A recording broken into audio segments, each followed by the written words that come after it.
Chapter 152. Suku heard his words and raised his eyebrows.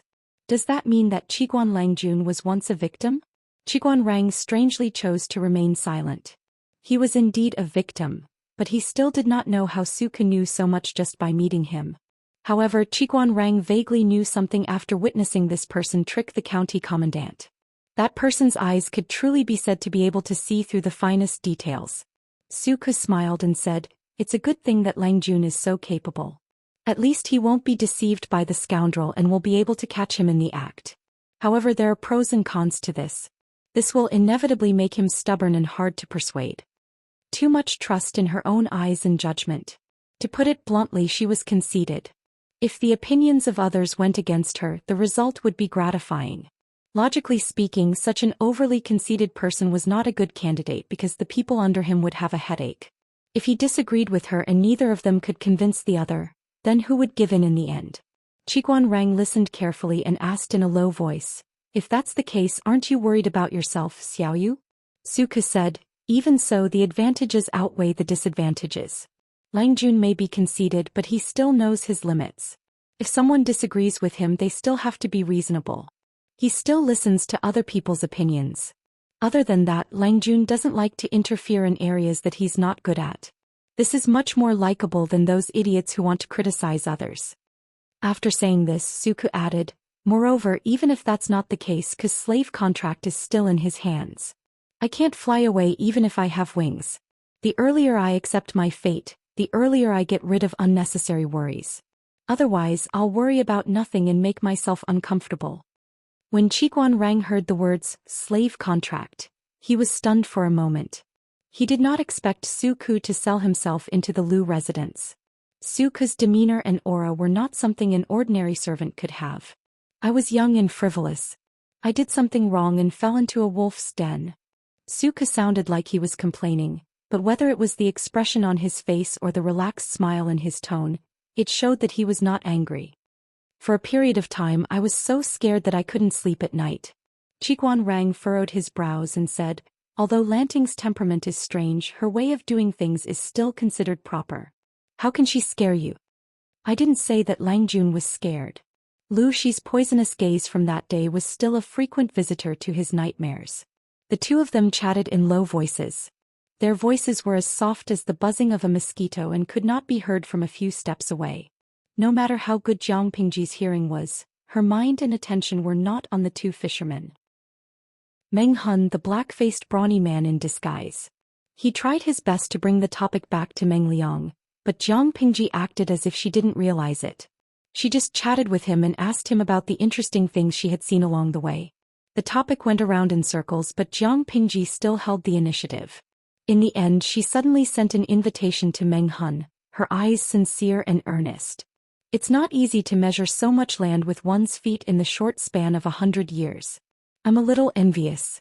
He had been trapped in Hejian County since he was young and had never been to other places. "The Central Plains is so vast. I really want to see it." Looking at Jiang Pingji's longing and innocent expression, Meng Hun suddenly saw his daughter. She used to complain to him about being trapped in the inner courtyard. She couldn't gallop like him, couldn't risk her life for the family, and couldn't build a career. He twitched the corner of his mouth and said bitterly, "Langjun, you haven't experienced any hardships. The outside world is full of barren hills and unruly rivers. Even if you stay at home, disaster will fall from the sky. Leaving home, leaving your homeland, it's even harder to move. You have to eat and sleep in the open every day. So hard. There's always a first time for everything. You can't give up your desire to go out just because of this, right?"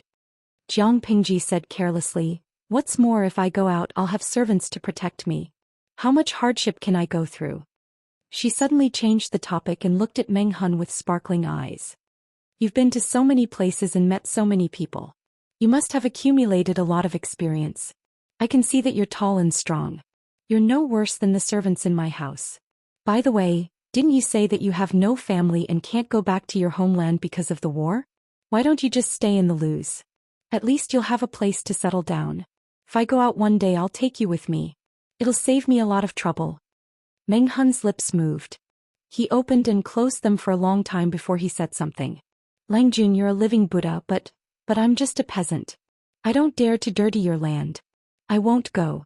If he was a normal refugee he would have said yes with gratitude. But Meng Hun wasn't one and he couldn't say yes. He didn't want to drag the Lus down because of his identity. Even if he didn't understand the dirty dealings between the gentry families, Meng Hun knew that Lu Shi and Meng Zhan had cut off all ties. Meng Liang, that little bastard, must have used another identity to sneak into the Lus. If Meng Liang died in the Lus and the Mengs found out, they would definitely make things difficult for the Lus and ask them to hand him over. No, they would probably make the entire Lus pay. Although he vaguely felt that this Lu Shi before him was a little strange, after interacting with him for a while he found that Lu Shi was indeed amiable and approachable.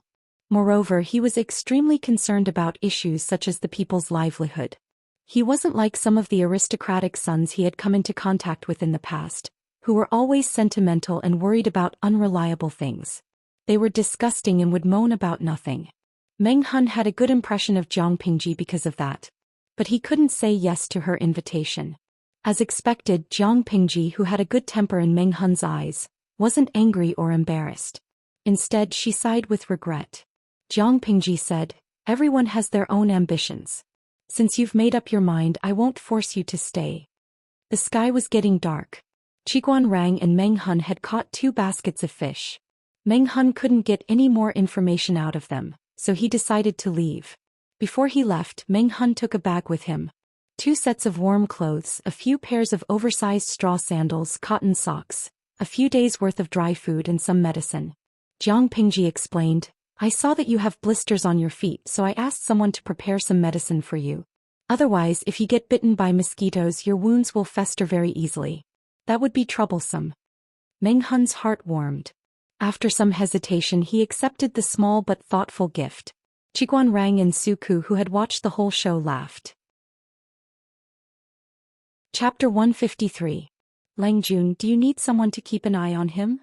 Suku asked in a low voice after Meng Hun was out of sight. There's no need for that. He'll come back anyway. Jiang Pingji was not worried that Meng Hun could escape. After all, Meng Liang was still in the Lu residence. With Meng Hun's current ability he could not ignore the Lu residence and kill Meng Liang. "Oh," Qiguan Rang said, "why are you so confident? Why can't Meng Hun wait for Meng Liang to leave?" Jiang Pingji sneered. "First, the Lu residents and the Mengs are not on good terms. They might not be willing to protect Meng Liang. Meng Hun still has a small chance of succeeding. If Meng Liang contacts his entourage he will be protected by them. With Meng Hun's current manpower, it will be impossible for him to kill Meng Liang. So if he wants to make a move, now is the best time." Qiguan Rang was speechless. He secretly exchanged a knowing look with Suku. "I'm a little curious. Why did you suspect that he was Meng Hun from the beginning?" Qiguan Rang asked. Jiang Pingji heard the question and looked at Qiguan Rang. "Isn't it obvious? I didn't suspect that he was Meng Hun. I was sure that he was from the beginning. Even if he deliberately disguised himself, his technique was clumsy and there were flaws everywhere." Qiguan Rang cupped his hands and asked, "Flaws? I wonder if Lanting can clear my doubts? I don't know if any of you have noticed, but the area between his thumb and index finger. That is, there are obvious calluses. That's the mark left behind by playing with weapons like swords, spears, swords and halberds for a long period of time. He has the waist of a bear and the back of a tiger, and the muscles on his upper arms are knotted. His clothes are old and tattered. He looks like he's down and out. But because of that, his wounds are exposed. There are a lot of deep wounds. From the wounds, we can roughly determine what weapon caused them." After Jiang Pingji finished, she added, "From this, we can determine the occupation of the other party. Other than that, although this person's toes have bloody blisters from walking, the marks are very fresh. They should have been made recently. The calluses on her feet are old and thin, which means that she once had a hard time. However, it didn't last very long. After that, the boots she wore were all soft and comfortable. Her living conditions improved a lot. Although there are calluses, they aren't thick. Not only that, he is literate. There are traces of painstaking practice on his right hand. If one started to practice calligraphy from childhood, even the most inattentive and crafty students would have their knuckles slightly deformed. The degree of deformity varied from person to person. However, although this person's fingers show signs of calligraphy practice, the knuckles are not deformed. This means that this person has been practicing calligraphy for about 19 or 20 years, and his body's skeleton is more or less fixed. Jiang Pingji analyzed as she held out her right hand for them to see. Qiguan Rang and Suku were both dumbfounded. They could not help but stretch out their hands. There was indeed a little mark on their knuckles. In order for the two of them to hear her clearly, Jiang Pingji slowed down her speech and tried her best to explain the content in detail so that the two of them would not be able to make sense of it. But even so, after listening to her analysis and the final conclusion, they were even more dumbfounded. Suku's eyes were filled with shock. He asked after a long time. Langjun, you said you knew the identity of the other party as soon as they met. Does this mean that you have already thought so much when you first saw him? He swallowed nervously. If that was the case, wouldn't it be a little too scary? Something like that. Jiang Pingji shrugged nonchalantly. She had stood out among so many genetic warriors. How could she not have some concrete evidence? Qiguan Rang looked down and said, "What's so surprising about that? I have also heard that Master Yuanjing of Xianxia is proficient in the art of Qimeng Duanjia and is also proficient in physiognomy. Not only can he tell the origin of the person as soon as he sees him, but he can even predict what happened before and after. It's amazing." As soon as Suku heard that, a lot of rumors about the demon Yuanjing of Xianxia floated into his mind. When he put the two of them together, he suddenly felt that compared to him, his Langjun seemed to be in the category of a normal human being. He had not become a demon or a demon. Jiang Pingji secretly glanced at Qiguan Rang with a hint of warning and sharpness in her eyes. She still remembered that in her previous life, she had retired from the first echelon of genetic warriors and entered the military to serve as a normal soldier. Her ability was gradually known by the people around her. She had long gotten used to the strange looks and the fear and alienation of the people around her. Suku was not a big deal. Did she need Qiguan Rang's help to ease the atmosphere? The sky was getting darker. It was time for Jiang Pingji to return to the loos. Suku had to busy himself with the farm, so he naturally could not follow her. Jiang Pingji's face was still cold when she got into the carriage. Qiguan Rang clicked his tongue and patted Suku's shoulder. "Young man, good luck." Suku was confused. What the hell was with Qiguan Rang's pitiful expression? Jiang Pingji felt that the carriage was already moving. She said coldly, "Next time you don't have to be a busybody." Qiguan Rang shook his head disapprovingly and said meaningfully, "Lanting, that's not right." "What's wrong?" Jiang Pingji's mood was slightly bad when she thought of some unpleasant memories. "Lanting, do you know what it means to be a ruler?" Jiang Pingji squinted her eyes and looked at him with a complicated expression. "Continue." Qiguan Rang continued, "You can't be stubborn and refuse to listen to others. It's important to open up a wide range of opinions. You can't lose yourself. Otherwise, if your subordinates have different opinions, how will the ruler make a choice? You can't be too close to your subjects to avoid messing up the hierarchy. You can't disobey orders and prohibitions. But you can't be too distant and lose the people's trust. In my opinion, ruling a country and ruling a family have the same effect." After saying that, Qiguan Rang asked, "If Xiaoyu is really afraid of you, will Lanting let him be?" Jiang Pingji was silent. Lu Shi's words appeared in her mind. "Lanting, you have to learn how to be a ruler. Your eyes can see so many things. This is something that others don't have, and it's also your unique advantage. You should make people respect you, not just fear you. It's a difference of one word, but it's a world of difference." Qiguan Rang didn't care how much Jiang Pingji would listen to him. After all, he had already said it. The so-called way to be a ruler did not have a very specific or general description. It all depended on one's understanding and experience. Suku was not fully grown yet. His words and actions were inevitably not comprehensive, which made Lanting feel apprehensive. Lanting had a stubborn temperament. She did not care why Suku had such a reaction, nor would she take the initiative to point it out. It was fine if it happened once or twice, but if it went on, it was hard to guarantee that it would not leave a hidden crack between them. Chapter 154. Qiguan Rang tapped his knees with his fingers hidden in his sleeves. He closed his eyes leisurely as if he was taking a nap. If Jiang Pingji was unhappy before, she started to reflect on herself after Qiguan Rang's words. She suddenly remembered what her superior and mentor from her previous life, who was also the former commander of the 7th Army Corps, had said. The old commander said, "You're not my only student. Out of all the candidates, you're not even my favorite successor. You're full of bad habits and your temper is beyond redemption. However, I can understand you, and in the end I still chose you. Because I always believe that you can be my ideal successor. Other than you, I can't think of anyone else who can do it.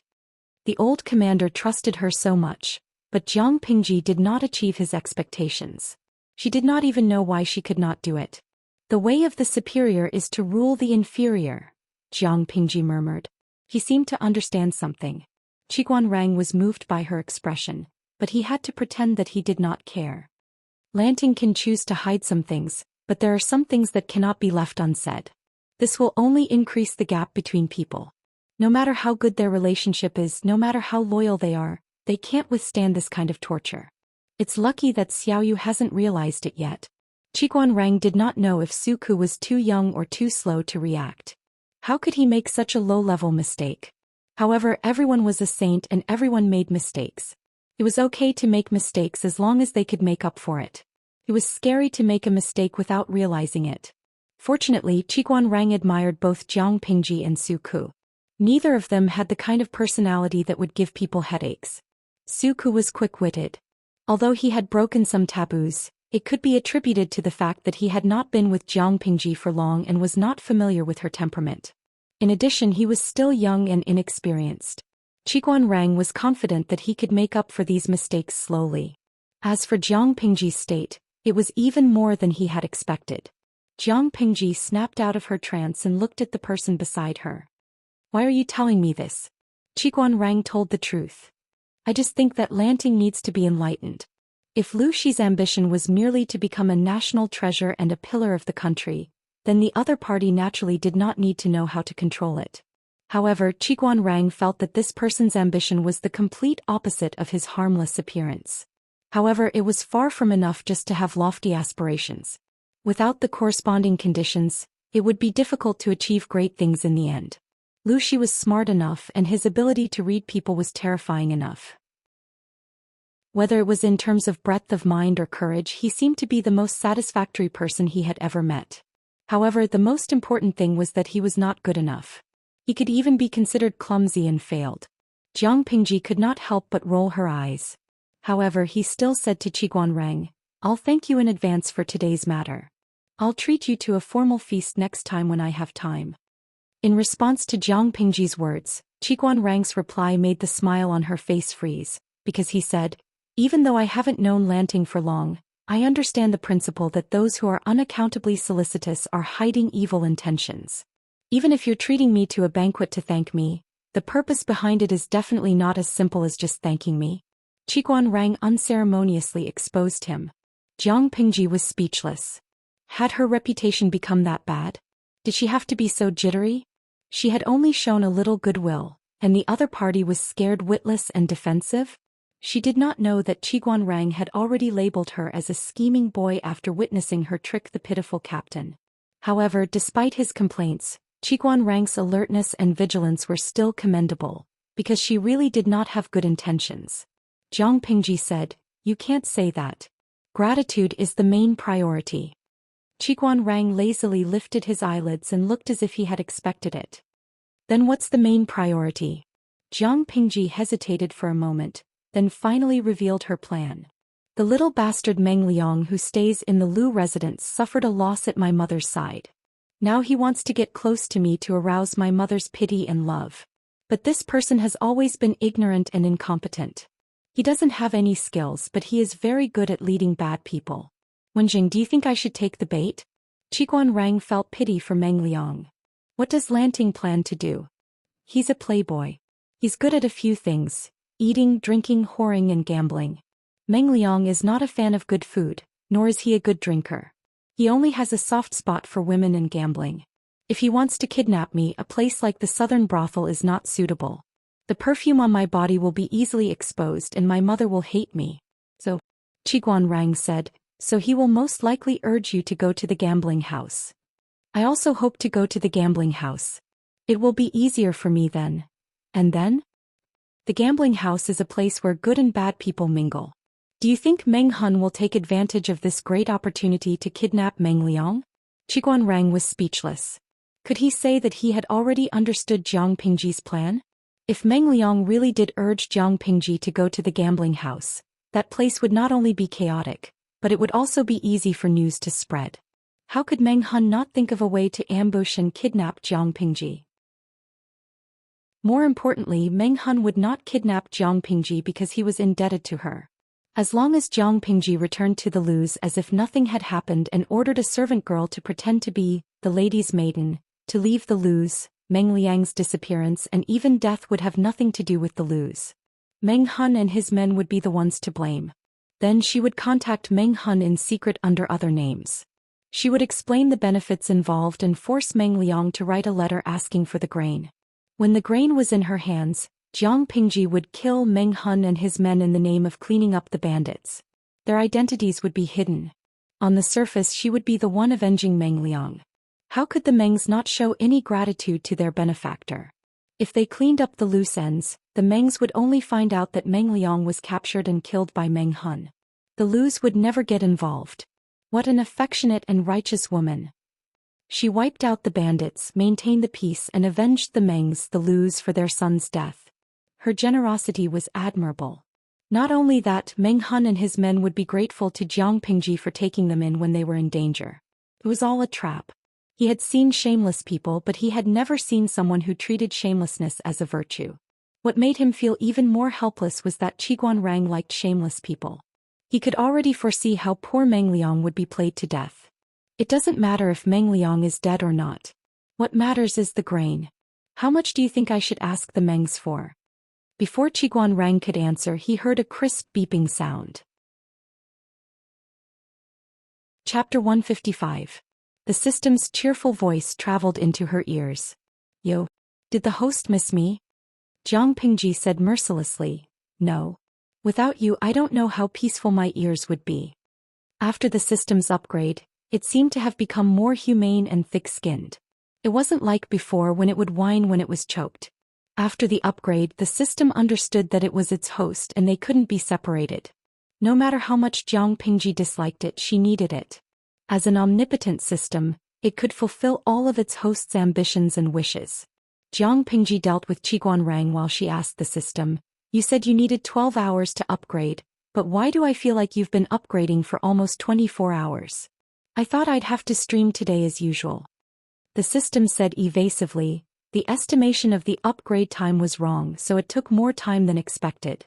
Jiang Pingji laughed in her heart, but she didn't continue to ask about it. Instead she asked something else. You said you've upgraded once. You can't be as useless as before, right? Jiang Pingji never hid her disdain for the system.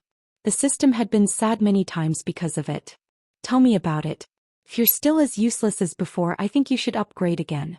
Time isn't a problem. You can upgrade as long as you want. Being ridiculed so mercilessly by her, the system became unhappy again. The system said proudly, you ignored me yesterday, but you might not be able to reach me today.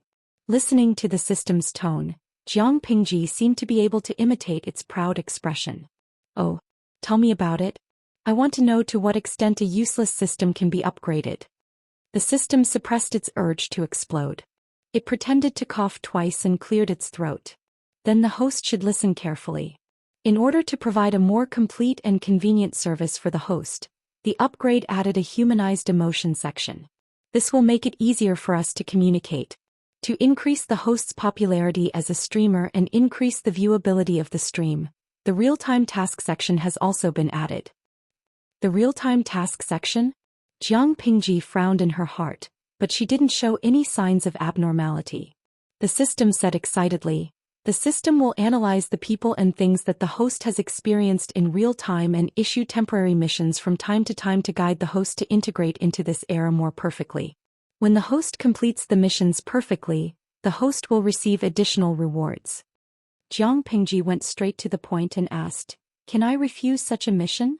The system quickly replied, no, this is a mission automatically added to the mission list. Completing it will only bring benefits to the host. Jiang Pingji sneered in her heart. There would be no harm in completing the task, but what if she refused to complete it or failed the task? Jiang Pingji was disgusted from the bottom of her heart when someone else's will was forced upon her. The system became more capricious. It sensitively discovered that Jiang Pingji was not enthusiastic about this matter. She even rejected and hated it. It said carefully, "The host seems to be very unwilling to do this kind of task. Why should I be willing to do a task that is forced upon me? What if the mission's contents conflict with my own wishes? What if I refuse to go on the mission? Or will the mission fail?" Jiang Pingji asked a few questions in a row. The system had no time to answer. "I don't care about the rewards for completing the mission. Who allowed you to make such a decision on your own?" The system was speechless. Then its voice became more forceful. "I hope that the host will not be capricious. This is the most correct and most beneficial outcome after countless calculations. As your system, I will only be good if you are good. I hope you can understand this." Jiang Pingji snorted coldly. "You can give me the mission if you want. It's my business whether I do it or not." The system lowered its voice and said seriously, "Host, please do not be capricious. Completing the mission will make your future path smoother. This is the conclusion I came up with after countless calculations. I hope that you will not disappoint my good intentions. Real-time triggered missions are mainly for the host's benefit. They will not harm you." Jiang Pingji dragged her voice. "I will not, do I?" The system was silent for a while and said earnestly, "If the host insists on being capricious, you will regret it. You must know that benefits and risks coexist. There will be generous rewards for completing the mission. If you fail the mission or don't do it, you will have to bear the consequences of failing the mission." Jiang Pingji's thin lips curved. She lowered her eyes to hide the faint killing intent brewing in them. The system's words caused her to rebel. She said it angrily. "I'll bear the consequences. Do you think that I, Jiang Pingji, will be threatened?" It was useless for the system to be anxious. Jiang Pingji had completely developed a rebellious mentality. The more it looked forward to it, the more she was unwilling to do it. In the end, the system could only say angrily, "My good intentions have been turned against me. Host, you will suffer greatly if you do this." It thought that Jiang Pingji would be wild with joy, so the system took the liberty of downloading and upgrading the real-time triggered mission section to help the host reach the peak of her life. Remembered that many systems did the same thing. The host's eyes went wide when she saw the mission reward. The host, on the other hand, was basically a donkey. She had a stubborn temper, but her reaction was so intense and determined. Jiang Pingji only replied with one sentence. "I'm tired today. I don't feel like streaming for now. Be quiet if there's nothing else. Have a headache." The system wanted to use both carrot and stick on her to force her to submit. Haha, the system did not seem to realize Jiang Pingji's true temperament. Even her former teacher would not be able to do that, let alone a system of unknown origin, purpose, and behavior. Qiguan Rang noticed that Jiang Pingji's face was a little pale. "Are you not feeling well?" Jiang Pingji answered weakly without opening her eyes. "The ride is too bumpy. Have a headache." She did have a headache. After the system upgrade, it was more annoying than she had expected. Was the ride very bumpy? Qiguan Rang was stunned. Could he say that compared to Master Chao's carriage, the Lu residence's carriage was much more stable?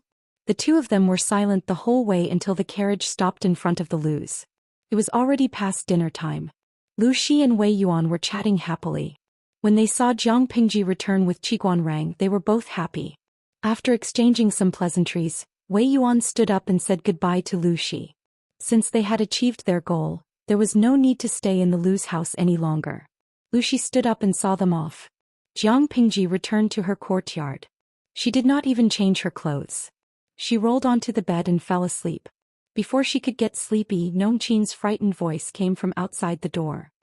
"Langjun, the guest from the outer court is here to see you." Jiang Pingji lifted her blanket and her face darkened. Chapter 156. As Qiguan Rang left with Wei Yuan asked him urgently, "Wenjing, what do you think of Lanting?" Qiguan Rang tilted his head to look at Wei Yuan. He wondered what Lu Shi had said to Wei Yuan. Why did he suddenly ask such a question? In my opinion, this child is extraordinary.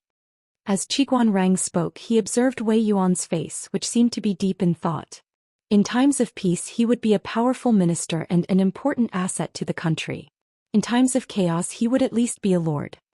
Wei Yuan's expression froze as if he was still struggling with something. After a long time he let out a long sigh. I just tested Lu Zhongqing. I'm afraid the current situation. Wei Yuan was not Jiang Pingji. He could not say things like directly saying that the country was about to perish. The aristocratic families have their own agendas. They are playing with the power of the court. The princes are not doing anything. The battle between Nanxing and the four factions of Nanman is not optimistic. It is already showing signs of decline. Sigh. Although Wei Yuan's surname was Wei, his family was not prominent. He could only be considered wealthy among the poor. Seeing the declining situation, his heart ached, but he could not do anything about it. Among the 5 countries in the Central Plains, who did not insist that they were the legitimate rulers. Since the division of the Xia kingdom, everyone knew that there would be a war between the 5 countries, who did not covet the other 4 countries. However, since the founding of Dongqing, they had always valued culture and restrained military power. Due to the frequent harassment from the 3 tribes of the northern borderline, the people at the border were poor. The soldiers did not have the opportunity to rest and recuperate. They were like old horses that had traveled long distances with empty stomachs. They were now exhausted. Not to mention the aristocratic families controlled the court. There were also many vermin of the country who exploited the people, causing great resentment among the people. Even Lu Xi was barely able to protect himself in Hu County. The other aristocratic families hadn't tried to divide Hu County because Lu Xi's methods of governing Hu County were too bloody. His attitude was very domineering, as if he would rather die in glory than live in dishonor. Wei Yuan knew Lu Xi. Although he was a bit evil, he was a peaceful person. He could not stand open strife and veiled strife. He was forced to do this because he had no other choice. Wei Yuan sighed. If Nanxing could defeat the 4 factions of Nanman, we would have a chance to breathe, but it was better to be a dog in prosperity than a man in chaos. If they could live a peaceful life, no one would want to live every day with blades, spears, swords and halberds for fear that one day they would lose their lives.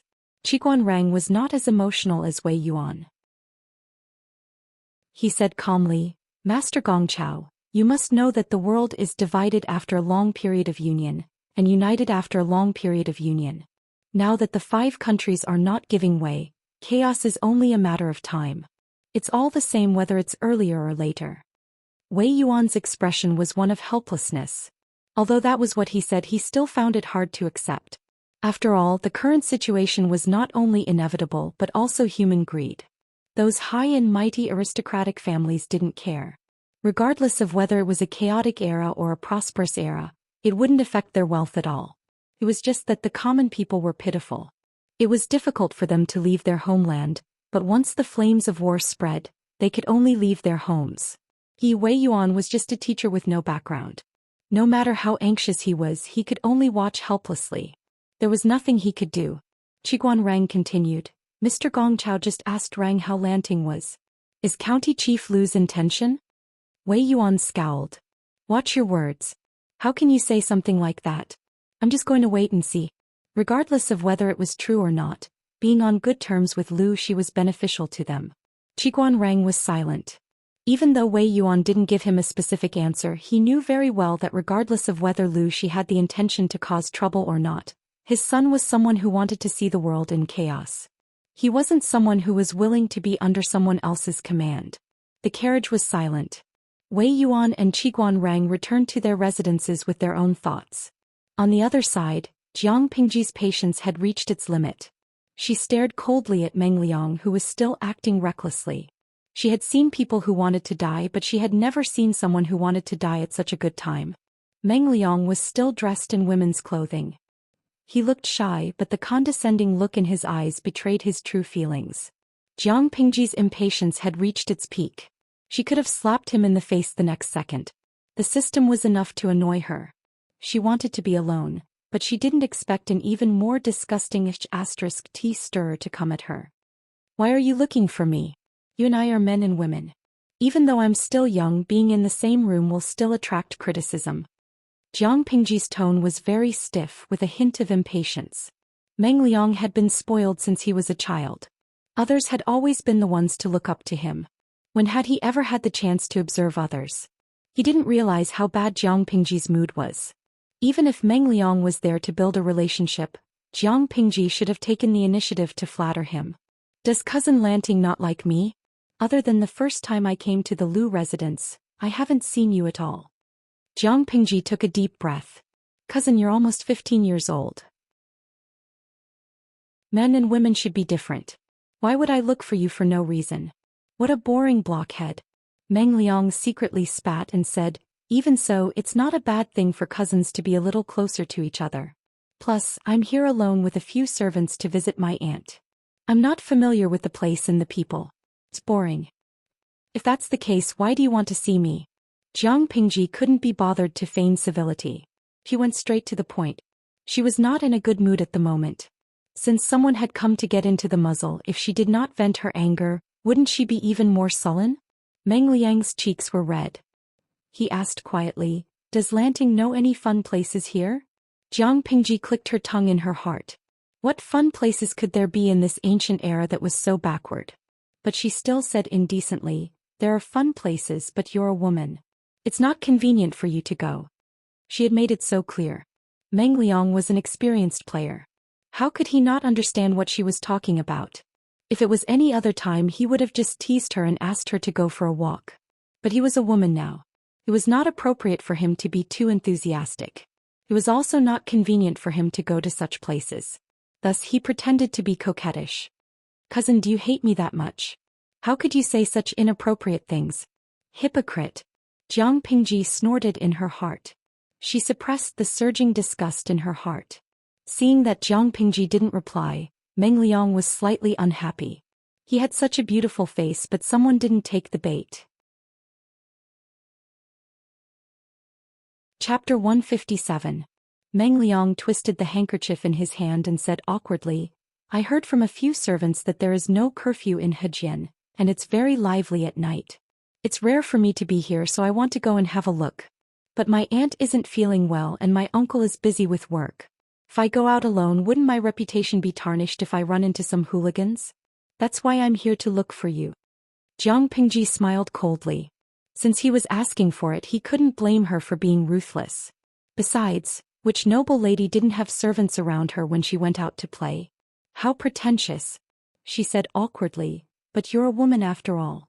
If you go out with me like this, people will gossip. What if your reputation is ruined?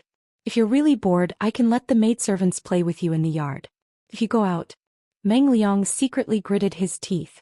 He didn't expect Lu Shi to be such a sanctimonious hypocrite. He was already tempted, but he had to pretend to be inviolable and say that he was doing it for his sake. Meng Liang planned to continue persuading her, but he was even more depressed. If he was in Meng County in Psong Prefecture, anyone would flatter him. He could even ask someone to kneel down and lick his toes. But who was Lu Shi? He dared to act pretentious in front of him. Meng Liang couldn't help but feel resentful. He blamed half of it on Lu Shi, who didn't know what was good for him, and the other half on the manservant who came up with ideas. When he got back, he would kick the manservant who came up with such ideas. Before Meng Liang could respond, Jiang Pingji added another sentence. How about this? If you really want to go out to play, why don't you change into a man's attire? That way, even if people see you, they won't say anything. Jiang Pingji suggested seriously, if I see someone I know, I can say that you're a new friend. How about that? She put on an expression that said, I'm doing this for your own good, and said reluctantly, I'm afraid you don't know that I just broke off my engagement with the Wei girl. If people see me taking you out to play, people might spread rumors that Lai Shi is a fickle man, and that's why he broke off his relationship with the Wei girl. If that's the case, Lai Shi's reputation will be in jeopardy. What else could Jiang Pingji do? She was helpless. The corner of Meng Liang's mouth twitched as if he had just heard some stupid suggestion. Let him cross-dress?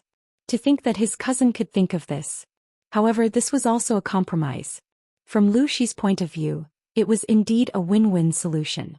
Not only could she protect her cousin's reputation, but she could also prevent herself from being gossiped about. Moreover, she could also help her cousin relieve her boredom. However, even though the idea was good, it depended on whether Meng Liang would agree to it or not. Although Meng Liang was a jerk and had a muddle-headed brain, he wasn't completely dumb. The world was big, but life was the most important. What if he was discovered by Meng Hun when he returned to his male attire? However, if he did not agree and missed this opportunity, It would not be easy to find a reason to drag Lucy out the next time. Jiang Pingji could tell that he was conflicted. She took the opportunity to remind him, "I'm wrong. You're so beautiful. If you disguise as a man, you won't be able to hide your femininity. Doesn't make a difference if you disguise as a woman. It's getting late. If you don't have any other instructions, I'll ask my servant to send you back to your room. When it gets dark, you won't be able to see your own fingers. It won't be good if you fall." Meng Liang was suddenly enlightened. How could he be so stupid? It was so dark outside. If he returned to his male attire and put on some makeup, who would recognize him? That Meng Hun was just a lowly captain, a dog that followed his father around all the time. That pair of dog eyes had only glanced at him a few times. All he had to do was put on some makeup. How could that Meng Hun recognize him in the dark? It seemed that he was overthinking things. He was so nervous about being threatened by a lowly servant. Meng Liang's heart calmed down. He smiled and covered his mouth with his handkerchief. "What's the rush, Cousin Lanting? I haven't been out much lately. I'm still in a daze after hearing your bold suggestion." Jiang Pingji smiled. Her tone was relaxed and a little indulgent. "If that's the case, I'll wait in the courtyard for you to change into male attire. Remember to ask the maidservants by your side to put on some heroic makeup for you, so that others won't recognize you if you look too feminine." Meng Liang was still smiling when he heard the first part of Jiang Pingji's words. When she said the second part, he couldn't help but feel gloomy. If it wasn't for the fact that Lucy didn't know who he was, he would have suspected that Lucy was mocking him for being a sissy. Meng Liang suppressed the anger in his heart. He put on a smile and walked away gracefully. As a new personal servant, Nongqin walked him to the door. When Meng Liang was out of sight, there was still some fear in her big eyes. She secretly heaved a sigh of relief and hurried back. Langjun. Before Nongqin could finish, Jiang Pingji was already leaning lazily on the table. She flipped a fan in her palm. "Nongqin, go and prepare a new set of clothes for the manservant." "Yes." Nongqin swallowed back the question she was about to ask. When she came back with the clothes, Jiang Pingji pointed at the clothes with the fan and said to Nongqin, "You wear it." Nongqin was confused. She held the clothes and didn't know what to do. "What? Go out with me tonight and watch the monkey show." Jiang Pingji smiled meaningfully. Nongqin held the clothes and looked at her Langjun, blushing slightly. Because she was a personal servant, Nongqin had the right to know a secret. Her Langjun was a girl. When she first found out, she was stunned. But, even though she knew her Langjun was a girl, Nongqin still looked at him in a daze. In her eyes, there were thousands of men in the world, but none of them could be as charming as her Langjun. Just like that smile just now, it was actually somewhat sinister and awe-inspiring, bewitching to the point of not wanting it. Nongqin put on the manservant's clothes. The clothes were a bit loose. She wrapped layers of cloth in front of her chest to cover her features. She put on a layer of dark powder and trimmed her eyebrows. From afar she looked like a delicate and pretty boy. Fortunately, I didn't pierce my ears. Otherwise I would have been exposed. Jiang Pingji glanced at Nongqin and was slightly satisfied. She took Nongqin out to watch the show not because she favored her, but because she was the only one who didn't have pierced ears. She wanted to take Suku out, but he was still in the farm, so she didn't want to. Nongqin was stunned when she saw Jiang Pingji was about to go out empty-handed. "Langjun, please wait. I'll go prepare some silver." How could she go shopping without money? She snorted. "Prepare what? Someone will pay for it. If everything goes well tonight, I might be able to save a betrothal gift for you." Nongqin was confused again. Chapter 158. That being said, Jiang Pingji didn't really bring nothing. At least she brought 10 taels of silver. For an ordinary family, it was a luxury to bring 10 taels of silver with them. They had to be careful of pickpockets. Jiang Pingji felt that it was enough. But for Meng Liang, who was used to being extravagant, 10 taels of silver was not enough for him. Dongqing was different from the other 4 countries. There was no curfew at night, but the city gates would be closed at night. The night market was bustling with people. Vendors were hawking their wares. Most of them were intricately woven goods or trinkets. Silk and floral jewelry filled the stalls. The materials used were cheap and simple, but the craftsmanship was exquisite. It was obvious that a lot of thought had been put into it. It was a prosperous scene. Even though it was already night, there were still a few young girls wearing bamboo hats in the night market. Their faces could not be seen, but their slender and graceful backs were enough to make some people lose their ability to walk. Jiang Pingji secretly glanced at them and teased, "Cousin, you're more manly than she." He saw two young ladies with graceful figures, their eyes almost glued to the other party's body. No matter how beautiful they are, how can they compare to your beauty? Meng Liang was enjoying the show, so it was not hard to imagine how unhappy he was to be interrupted. Although he had always been proud of his looks, there were always people who said he was a woman. It was a way of mocking him for not being a man. Now that Jiang Pingji had emphasized this point, if it wasn't for the fact that he wasn't in Meng County, he would have slapped her. Do you know how to speak? However, Meng Liang was still rational. He did not put his thoughts into action. Instead, he clenched his fists and put on a fake smile. Lanting, you should call me cousin when we're outside. Otherwise, what would happen if someone heard us? What's more, everyone loves beauty. Seeing a beautiful young lady, why can't you let your cousin take a good look? Jiang Pingji replied with an "oh," but she sneered in her heart. Calling him cousin?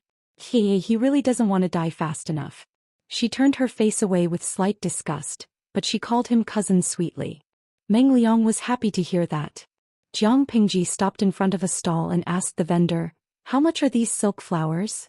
She picked up the pair of ball-shaped silk flowers that she had taken a fancy to. They were made of rabbit fur and dyed bright colors. They looked very pretty. There were also many ball-shaped silk flowers of different colors hanging on the stall. The materials used were not exquisite, but they were novel. "Cousin Lanting, are you kidding me? How can a man like these things?" Meng Liang took the opportunity to retaliate. Jiang Pingji said casually, "I think they look good. I'll buy a few pairs for the maids in the yard." Girls love beauty. Rouge, face powder, silk ornaments, clothes, hair. No amount of money is enough. Nojin, try this. The color is just right. Nongqin blushed and took it. She could still feel the warmth of the man on the ball-shaped silk flower. "Thank you, Langjun. I forgot. It's not suitable for you to wear it in your current state. Let's go back and try it on." Nongqin, who was about to put it on, suddenly froze and blushed. She seemed to have forgotten that she was dressed as a manservant. Why would she try on silk flowers? Meng Liang, who was standing to the side, clicked his tongue and said, "Cousin Lanting, are these cheap gifts for girls? It's not like a personal maid is anything else. If she wears gold and silver, what will she look like?" Jiang Pingji picked a few pairs that she felt were of good workmanship. She also bought a few rouge boxes and some fresh-colored lip gloss to protect her lips and not be eye-catching. Moreover, girls at this age are already the most beautiful. Why would they need those old-fashioned and expensive accessories? They would forcefully suppress their aura. Jiang Pingji picked out a lot of miscellaneous items and prepared a set for each of her maids. She didn't give more or less for anyone. She could be patient and buy these small, cheap gifts, but Meng Liang was not in the mood. She wanted to take a roundabout way to lure Zhou Xian to the gambling house. Obedient children like him who stayed in the yard were easily attracted by new things.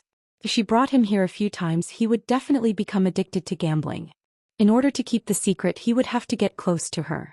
That way she could achieve her goal of getting close to Zhou Xian and destroy him secretly. Tiske, he wanted to see how big Zhou Xi's family business was for his ignorant son to squander it. But now, looking at Zhou Xi's sissy buying this and that, who knew when he would achieve his goal? Cousin, why do you want to go to that kind of place? Jiang Pingji frowned and denied it. "I'm not going. It's a messy place. What if someone offends you? Cousin, you should go somewhere else. I heard that it's dirty." Jiang Pingji's naive words made Meng Liang laugh in his heart. "Cousin Lanting, why are you so nervous? In the past, I heard from the servants that many nobles like to go there as well. Since everyone likes to go, it shouldn't be as bad as you say. I'm just curious and want to see it. Cousin, please allow me." "I'm not nervous. I'm just worried that a rough person will offend you. If something happens, how will I explain it to my mother?" Jiang Pingji rejected him with righteous words and put on an attitude that said there was no room for negotiation. But was Meng Liang the kind of person who would give up so easily? In the end, Jiang Pingji couldn't handle Meng Liang's aggression. She reluctantly said that she would bring him there to have a look and that he would come out after seeing it. Nongqin was anxious, but she could not say anything to stop him. She could not say that Meng Liang was up to no good. With such anxiety in her heart, Nongqin watched her Langjun enter a gambling house. When the curtain was lifted, the gambling house was filled with people. Many shirtless men were standing on long benches and shouting around a table. Big, big, big, big, big, big. Small, small, must be small. Nongqin couldn't help but tremble when she heard all the similar noises. It's okay, I'm here. At that moment, Jiang Pingji put a hand on her shoulder and turned around to smile at her. Strangely, Nongqin's fear disappeared and she gradually calmed down. The gambling house was big. There were more than 10 tables on the first floor, and each table was surrounded by more than 10 to 20 men. When the waiter in the lobby saw them, his eyes suddenly lit up. Young age, tender face, gorgeous clothes. When these characteristics were put together, they formed a shiny label. Fat sheep. What would you like to play? The waiter came forward with a face full of smiles, revealing a mouthful of shiny yellow teeth. Chapter 159. The waiter chuckled and said, "There are many fun things to do here. If you are interested, I can tell you about them." "Then tell me about them. I'm listening." Meng Liang said that, but deep down he was feeling proud of himself. "Okay, listen up. Single and even dice flips for directions, treasure stalls, big and small pig nests, chicken fights, duck fights, quail fights." As if he was reciting the names of dishes, he recited more than a dozen different games without taking a breath, and even shouted at the end. "I'm not playing." Jiang Pingji interrupted him and turned to leave. The waiter was dumbfounded. The voice of the name list stopped abruptly. He didn't even have the time to stop her. But since she was already at the gambling house, how could Meng Liang let her leave without playing? "Cousin Lanting, since you're already here, why don't you play a few rounds before you leave? Besides, there's nothing fun outside." Meng Liang's face was full of smiles. He placed his hand on Jiang Pingji's shoulder and coaxed her to go back. Jiang Pingji frowned impatiently and said righteously, "Cousin, you said that you're just here to take a look. Why are you playing now? Gamblers don't have connections. This doesn't sound good. Cousin, don't be too curious." Meng Liang rolled his eyes. She was good at preaching, but she was just a fool who didn't know how to have fun. He let go of her shoulder and pouted. "Cousin Lanting, you want to leave, but I don't want to." Meng Liang decided to play the blame game. He was sure that Jiang Pingji wouldn't dare to leave a weak girl like him in a gambling house. In the end, Jiang Pingji had to stay, which made Meng Liang feel a sense of accomplishment. Although the waiter wanted to take advantage of a fat sheep, he was not blind. He quietly waited for them to come to a conclusion. Although he looked sincere on the surface, he had already begun to roll his eyes in his heart. What kind of place was a gambling house? It was a place that could make people rich, but it could also make them bankrupt. It was a place where they could sell their children and become a pimp. Even the god of fortune would be skinned alive if he came, let alone 3 naive kids who had never seen the world. There was a saying that went, "The one who enters is the boss, and the one who loses is the boss." The waiter only needed to coax the 3 of them in and someone would suck them dry. Meng Liang curiously approached one of the tables. "What are they playing?" Those gamblers had just finished a round and were so excited that their brains were heating up. Those who had won were so excited that they were sweating profusely, while those who had lost looked like they were unlucky. There were even some who had lost too badly and were now in a daze, looking as if they had suffered a great blow and could no longer live. The waiter said, "This table is playing big or small. There are 3 dice in the dice cup, and after you shake them you can choose big or small." The rules were simple and straightforward. Even people who had never played before could learn it quickly. Jiang Pingji glanced coldly at the gambling cup in the dealer's hand. At that moment, the lid of the gambling cup was not closed. She could see the 3 dusty dice. She raised her eyebrows and smiled. "Isn't it simple to bet on big or small?" The waiter smiled. "It is indeed simple and easy to earn. Otherwise, there wouldn't be so many people playing." Many gamblers thought that a 50% chance of winning was too much. That was why they took the first step and then they were cheated. Of the 3 dice, 4 to 10 were small and 11 to 17 were big. If the dice were 3 or 18, which meant that all 3 dice were 1 or 6, then the banker would take it all.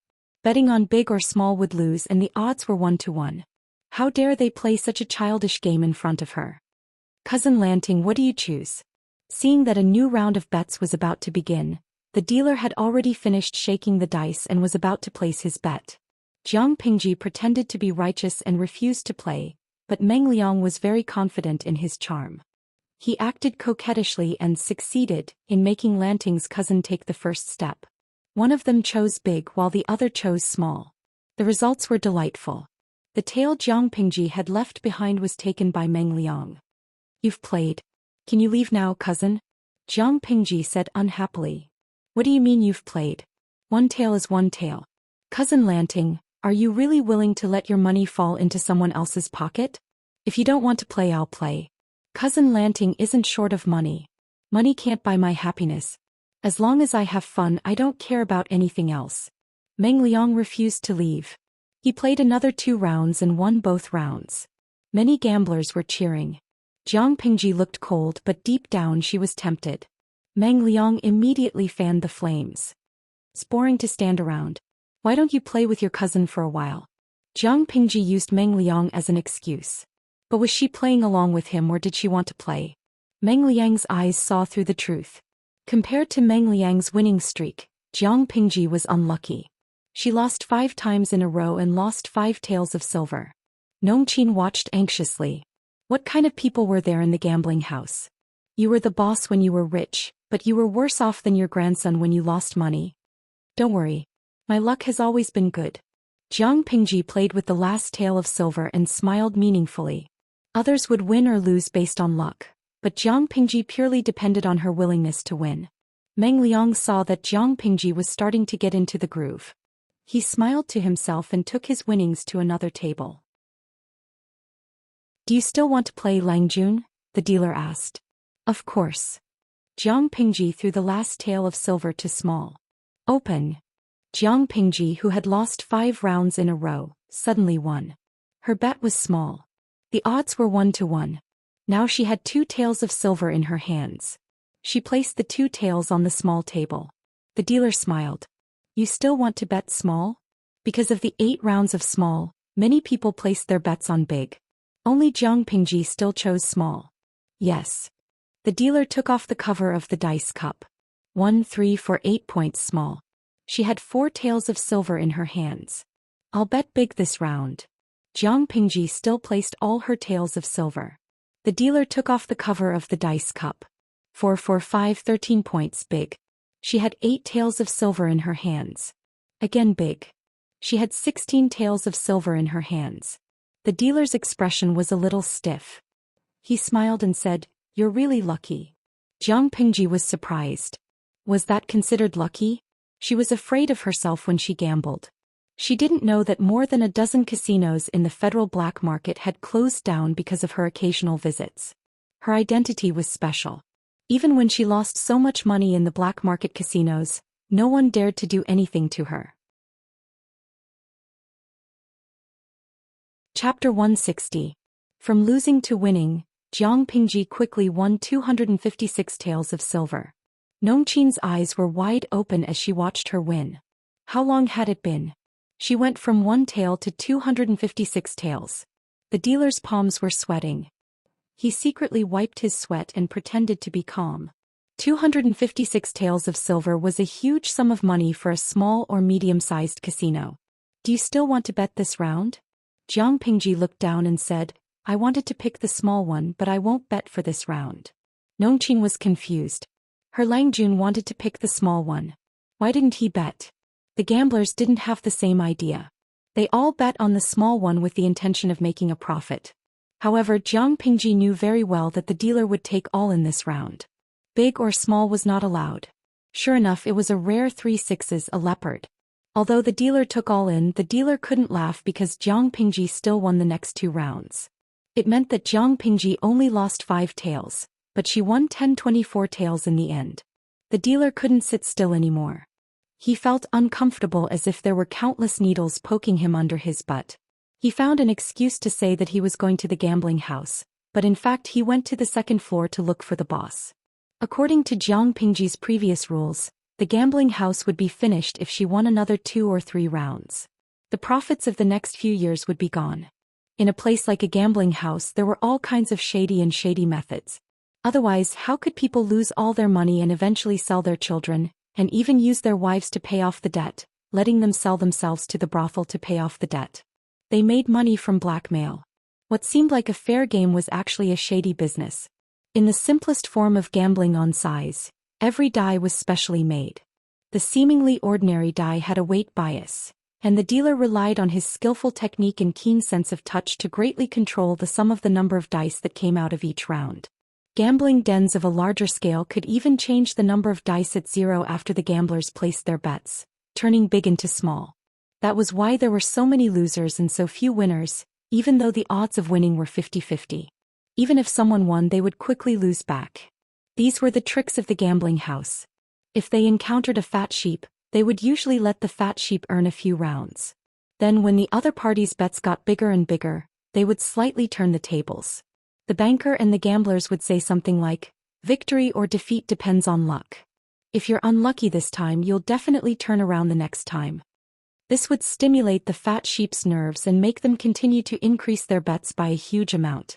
The casino owner couldn't sit still when he heard that. The boss asked him, "Didn't you do anything?"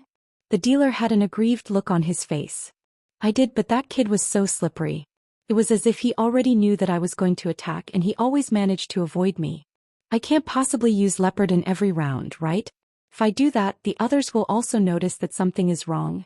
The boss was also burning with anxiety. He was the one who owned the gambling house. Jiang Pingji's earning money was like digging meat out of him. If it really doesn't work, then let him win. When the time comes. The boss made a chopping motion with his hand. What kind of rotten things had they not done in this line of work? Blocking someone's money was like killing their parents. Jiang Pingji had earned so much money from him that her hatred had escalated to the level of killing her parents. The dealer was shocked. He was quite tempted, but he added with some difficulty, "I'm afraid that won't work. I'm afraid that won't work. Judging from the attire of those brats, they don't seem to be from an ordinary family." In Hejin County, gentry families were as numerous as the hairs on a cow. If they were not ordinary people, they could be the sons of gentry families if they were dressed differently. How could they afford to offend a small gambling house? The boss was so angry that he stomped his feet. "Then what do you think we should do?" The dealer thought for a while and suddenly had an idea. He said, "I remember now. That kid has an accomplice who is also playing at the other table. Although he's not bad, he doesn't have that evil winning streak. Should we kill the other one?" Jiang Pingji was evil, but the other older boy was very ordinary. They could use him as an example. However much the evil brat won here, they could make the ordinary one lose the same amount or even more. This idea seemed to be very good. The boss and the dealer looked at each other, and they both saw the satisfaction in each other's eyes. That was a brilliant idea. Jiang Pingji looked at the dealer coldly. She closed her eyes slightly, knowing that the big fish had taken the bait. How dare they scheme against her? She would definitely let them know what it meant to lose everything in one's pants. "Let's continue," Jiang Pingji said leisurely with a slight smile on her face. That look made the dealer's heart tremble. He almost dropped the dice cup with his hand that was shaking the dice. It was not because Jiang Pingji's smile was beautiful, but because of his sharp intuition from living in the marketplace. He felt threatened. The group of gamblers was excited to watch the show. After all, they lost more than they won, and they were excited to win some occasionally. Now they saw someone really winning streak, and the bet had reached more than 4,000 taels of silver. Looking at the rows of gold in front of Jiang Pingji, everyone felt like they were going blind. If the gold was exchanged for the equivalent of more than 4,000 taels of silver, they would not even be able to transport it home. The dealer calmed himself down and asked with a smile, "Young Langjun, do you want to continue betting?" Jiang Pingji suddenly smiled, and what she said made the dealer choke. "No. It's not challenging. It's boring." She pretended to stand up, and Nongqin, who was behind her, immediately walked up to the table and wrapped the gold in her arms. Nongqin's arms were heavy and she was still dizzy. She felt very unreal. The dealer panicked and wanted to persuade her to stay, but when he heard the sound of Meng Liang slamming the table, he immediately calmed down. It was okay. If one table was won, wouldn't the other table lose as well? Jiang Pingji seemed to have only just realized that Meng Liang had gone to another table. "Cousin." Jiang Pingji brought Nongqin over. Meng Liang's eyes were bloodshot and he looked like he had lost his mind. "Get out of my way." Meng Liang turned around and shouted. He pointed at the dealer and said, Continue betting. Jiang Pingji was not angry. Instead she asked the gambler beside her, "Cousin, what is he?" The gambler answered with a smile. He could not hide the gloating in his tone. "You better stop your cousin. He has already lost more than 6,000 taels of silver." More than 6,000 taels of silver? Jiang Pingji was speechless. Wasn't this too much? This table was filled with odd and even players. It was bigger than the previous table and on the surface, it looked more fair. But when Jiang Pingji glanced at the dice cup, she immediately knew why Meng Liang had lost so badly. Chapter 161. Jiang Pingji stopped talking after being yelled at. She looked at Meng Liang coldly as he continued to court death. Everyone in Meng County fawned over him. Even in a gambling house, the boss would treat him well. That was why he won a lot of money every time he went there. As time went by, Meng Liang had the illusion that he was the king of the gambling table. Now he was in trouble. This was Hejin County, not Meng County, Tsang Prefecture. Not everyone was fawning over him. Nongqin held the gold in her arms tightly. Her face turned pale when she heard the number. Langjun, this. If they continued to lose, she and her Langjun would not be able to leave. Who asked the three of them to come together? It's a trap. There's no hurry. Jiang Pingji sneered. How could she not know what the gambling house was planning? Or rather, it was the result of her deliberate manipulation. But what was the connection between Meng Liang's losing and her winning? Meng Liang was the legitimate son of the Mengs.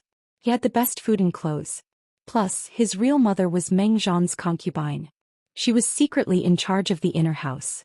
What could he not have? The amount of money he made every month was terrifying. On the gambling table, the smallest bet was in the hundreds. Sometimes when he played big, it was possible to bet more than 1,000. However, no one dared to win against him. Even if they did, it would be pointless. Meng Liang would just bring his servants to his doorstep. He was a jinx. This time he bet another 1,000 taels of silver. Jiang Pingji smiled coldly, but the dealer smiled like a fox. Langjun, you've already bet a few thousand taels. We're a small business. If you can't pay us back after gambling, we'll lose a lot. The dealer played hard to get. It seemed like he did not want Meng Liang to continue gambling, but his words hinted at something else. Meng Liang almost laughed. How could he not have the money? Who did he think he was? Why are you talking so much nonsense? He is a snob. Do you think I'll lose out on such a small amount of silver? He slammed the table. If it were not for his expensive clothes and good looks, he would look like a gangster. After being scolded, the dealer didn't get angry. Instead, he smiled and shrugged. Of course. I can tell that you have an extraordinary background when I look at you, but how can that compare to real gold and silver? We haven't even seen a single strand of silver here. If you win, we'll have to give you real silver. Meng Liang was so angry that he wanted to tear this person's mouth apart. If he was still in Meng County, who would dare to treat him like this? What a snob. But as angry as he was, Meng Liang did not have any money with him. Thinking about this, he became even angrier. When the dealer saw that Meng Liang still hadn't taken out the money, he couldn't help but snort coldly. If you don't have money, you pretend to be rich and come here to gamble. This was a gambling den, not a charity hall. It was only right and proper to pay one's debts. Hurry up and return the money. Get lost. If you don't have money, just say it. Don't be unreasonable with me. After saying that, a few strong men dressed in coarse hemp clothes surrounded him. At that moment, Meng Liang was already irritated by the dealer's words. The frustration from his previous consecutive losses had been squeezed to the limit. Now he was being mocked by an ant that he had never looked down upon. How could the proud and spoiled Meng Liang tolerate this? How dare an ant that he had killed so casually treat him like this?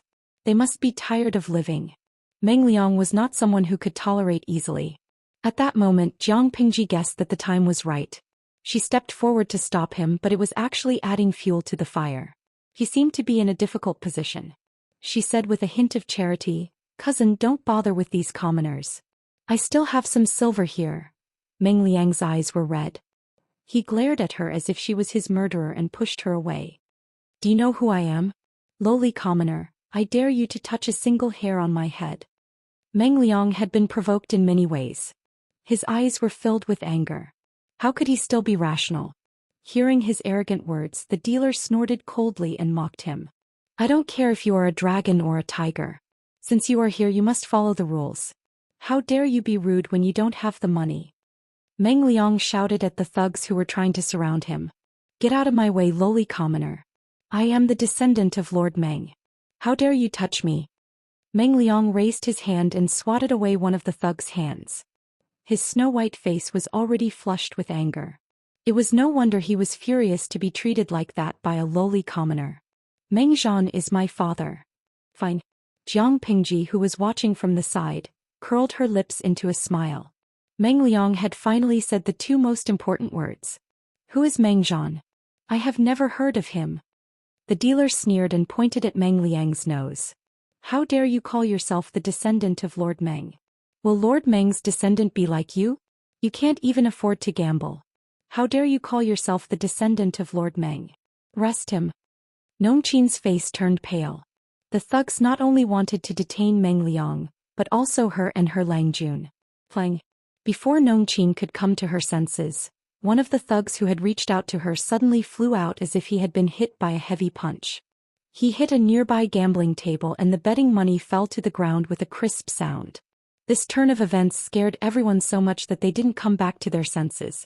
What happened? Jiang Pingji retracted her foot and smiled wickedly. Don't. My servant is young and timid. Don't bully him. That kick was from her. It was so fast that no one could react. What are you waiting for? Let's go.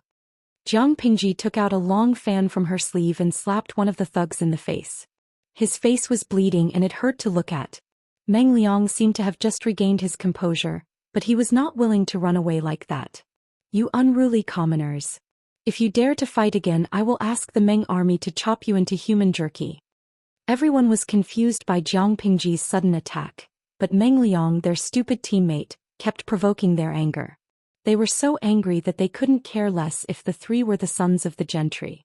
They just wanted to lock them up and talk about their next course of action. Jiang Pingji was at ease. Even though Nongqin was dragging her down, she could still walk as if she was taking a stroll in the park. However, due to her costume, she could not move her lower body too much. She had to rely on the strength of her hands.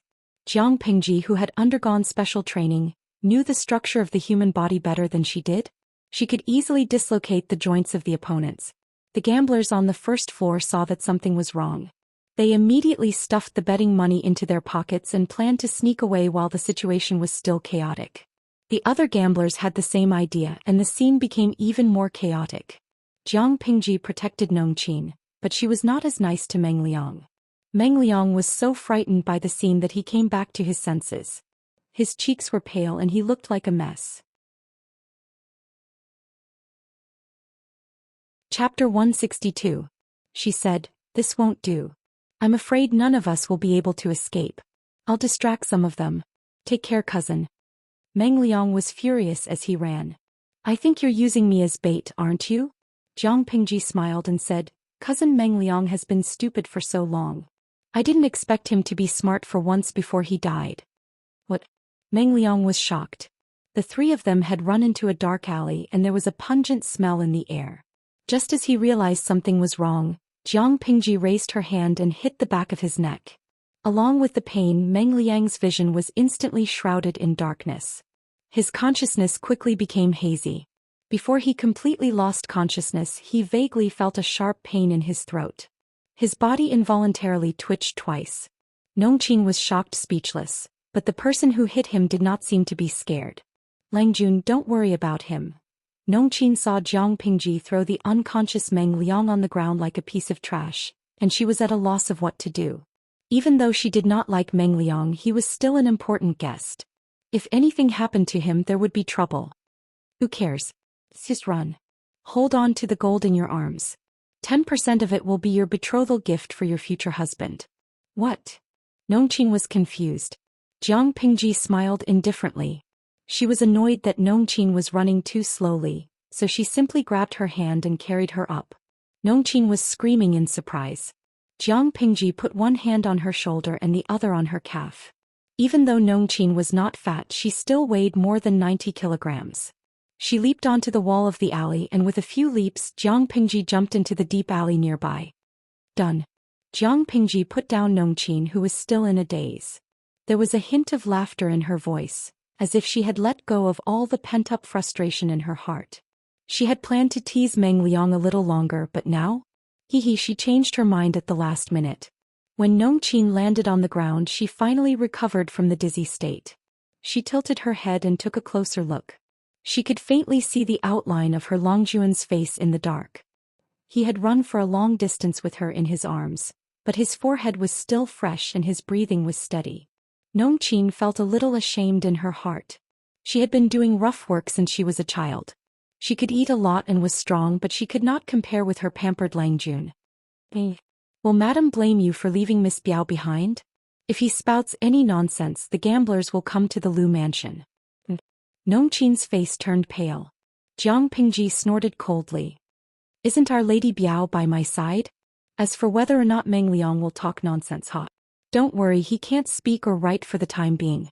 Be a good boy and wait at the gambling house. She had many tricks up her sleeves. She could temporarily paralyze a person's arm or make them unable to speak or write. It was very simple. How could Meng Liang compete with her? She could toy with that brat to death even with her eyes closed. Right by her side, Nongqin could not help but look around. There were only the two of them. Where was the third person? Was there a third person? Suddenly she felt the air around her was a little cold. A creepy feeling rushed from the soles of her feet to her brain. Let's go buy some women's clothing. You can wear it and temporarily play the role of Lady Biao, Jiang Pingji said. Nongqin finally realized what Jiang Pingji meant. She wanted her to pretend to be Lady Biao? But won't my identity be exposed? Many people have already seen the appearance of young Miss Cousin. Nongqin felt it was tricky, but it was her Longjuan's request. He had to comply. However, it seemed that even the heavens were against Jiang Pingji. Just when she felt a little better, the system beeped. System. Beginning self-examination. Scanning mission. Beep. Scan successful. Mission established. Meng Liang, son of Meng Zhan, chief of Meng County in Song Prefecture, is in danger. Please save him in 2 hours. When the mission is completed, the host will receive the reward of Willow Slender Waist. If the mission fails, the host will receive a level 5 electric shock as punishment. Jiang Pingji's face froze, and then a bloodthirsty smile appeared on her face. System, are you asking for a beating? The system explained frantically, its voice sounding panicked and helpless. No, host. Listen to me. After the real-time mission is loaded, it will be automatically assigned to the host based on what you encounter. It will be automatically assigned. But you have to believe that completing the mission will only benefit you. This is carefully calculated and it will not harm the host's interests. I've looked at the back-end data. Killing Meng Liang will cause you great losses. What are you talking about? If you can understand me, then shut up. Jiang Pingji was furious. She was already annoyed by the system and now she felt even more disgusted. The system lost its temper when Jiang Pingji yelled at it. Host, although I am your system, I hope you can respect me. We need to support each other, not drag each other down. The calculation of the human brain will never be as good as the optical computer system. After analysis, we concluded that saving Meng Liang is the best choice. Jiang Pingji snorted. I said shut up. The system was frustrated by her stubbornness, but there was nothing it could do. If you don't carry out the mission, you will receive a 2-hour countdown. When the time is up, you will automatically fail the mission. Do you understand? If you fail the mission, you will be punished with a level 5 electric shock. That will cost you your life. Then I'll just die. Jiang Pingji's words pushed back the system's attempts to dissuade her. At that moment, Meng Liang, who had fainted on the ground, was captured and tied up. Have you found the other two? The one who won a lot of money ran away while the one who lost to the casino and owed a lot of money was caught. What was going on? The owner of the casino was so angry that his face contorted into a dark purple hue. The few hired thugs of the gambling house were trembling with fear like quails. They had already tried their best to chase after them, but not only were the two slippery fellows slippery, they seemed to have vanished into thin air without a trace. Not to mention people, they didn't even catch a single strand of hair. They really couldn't understand. That alley was clearly a dead end, so how did the two of them escape? Chapter 163. The thug was furious, but he didn't dare to say anything.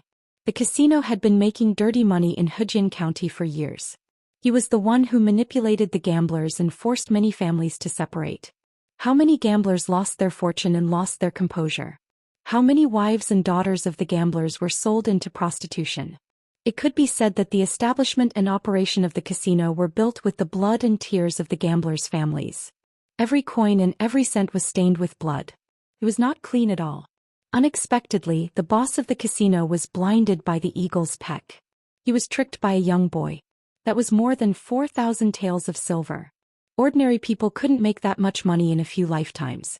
In the face of the furious boss, there was finally a bold person who bit the bullet and asked, "Boss, what should we do with the one who got caught?" "Lock him up in the woodshed. Do you want him to be treated like the god of fortune?" The boss was so angry that he wanted to stomp on Meng Liang's head, but he restrained himself. Somewhere else, Jiang Pingji took Nongqin to buy a set of women's clothing. Then she put on a thick bamboo hat to cover her face. "Liangjun, is this okay?" Nongqin had never worn such fine clothes in her life. She was so excited that she didn't know what to say. She blushed and lowered her head. She didn't dare to look up at others. "It's a little short, but it's the only ready-made clothes that fit. It's okay." In ancient times, there was no such thing as a ready-made clothing store. Most families would have their women go out to the streets to buy suitable materials and sew them into clothes. Some families would even grow their own raw materials and slowly turn them into cloth. After dyeing them, they would then make clothes. Even so, there were some places where ready-made clothes could be bought, such as the large-scale cloth stores. The cloth stores sold cloth, but they could also customize the clothes. Sometimes, in order to give customers a more intuitive introduction, they would make some ready-made clothes and display them in the shop. The clothes could also be sold, but that was not the main business of the cloth store. Jiang Pingji took Nongqin around the clothing store and bought a set of fine, high-quality clothes that fit her figure. He asked Nongqin to put on the bamboo hat and bought 2 bolts of good material for inner clothes for Xunmei Takshu. Jiang Pingji didn't want to be special. Nongqin bought the clothes because of special circumstances, not because she was biased. But for the sake of fairness, she couldn't ignore the other 2 maids in the yard. If he gave them other materials, even if they were made into clothes, they wouldn't be able to wear them. It would be better to buy the material used to make undergarments, which would be more comfortable to wear. "Go," Jiang Pingji said. Nongqin nodded and pulled the white veil over the bamboo hat to prevent her face from being exposed. The system trembled as it spoke. "Host, are you really not going to consider it?" Jiang Pingji had calmed down from her previous anger. She asked seriously, "Can you uninstall the real-time mission board after it's loaded? Don't give me these messy tasks, because even if you give them to me, I won't do them." The system said bitterly, "I'm sorry, host. The loading board can only be uninstalled after the next major upgrade." In other words, before you level up for the second time, will these quests continue to be issued out of nowhere? The system carefully looked at her face to make sure she didn't have any intention of scolding her. Then it spoke shakily. "Not constantly. According to the manual of the board, the real-time missions are issued in a regular pattern. For example, if the host encounters something important, the board will calculate the best outcome and route and then issue the mission. The host will receive a certain reward after completing the mission. If the host doesn't complete the mission or fails the mission, the reward will be exchanged for the corresponding energy value as a punishment." Jiang Pingji was silent for a while. When the system thought she was ignoring it, she asked a question. "System, tell me clearly once again, what kind of system are you? I want to know your full name." The system was puzzled. That question was nonsense, wasn't it? But considering the host's temperament, it felt that if it didn't answer, it would probably be scolded again.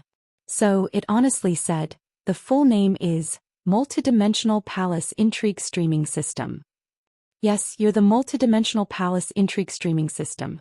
The loading of the real-time mission board is also to serve the main plot.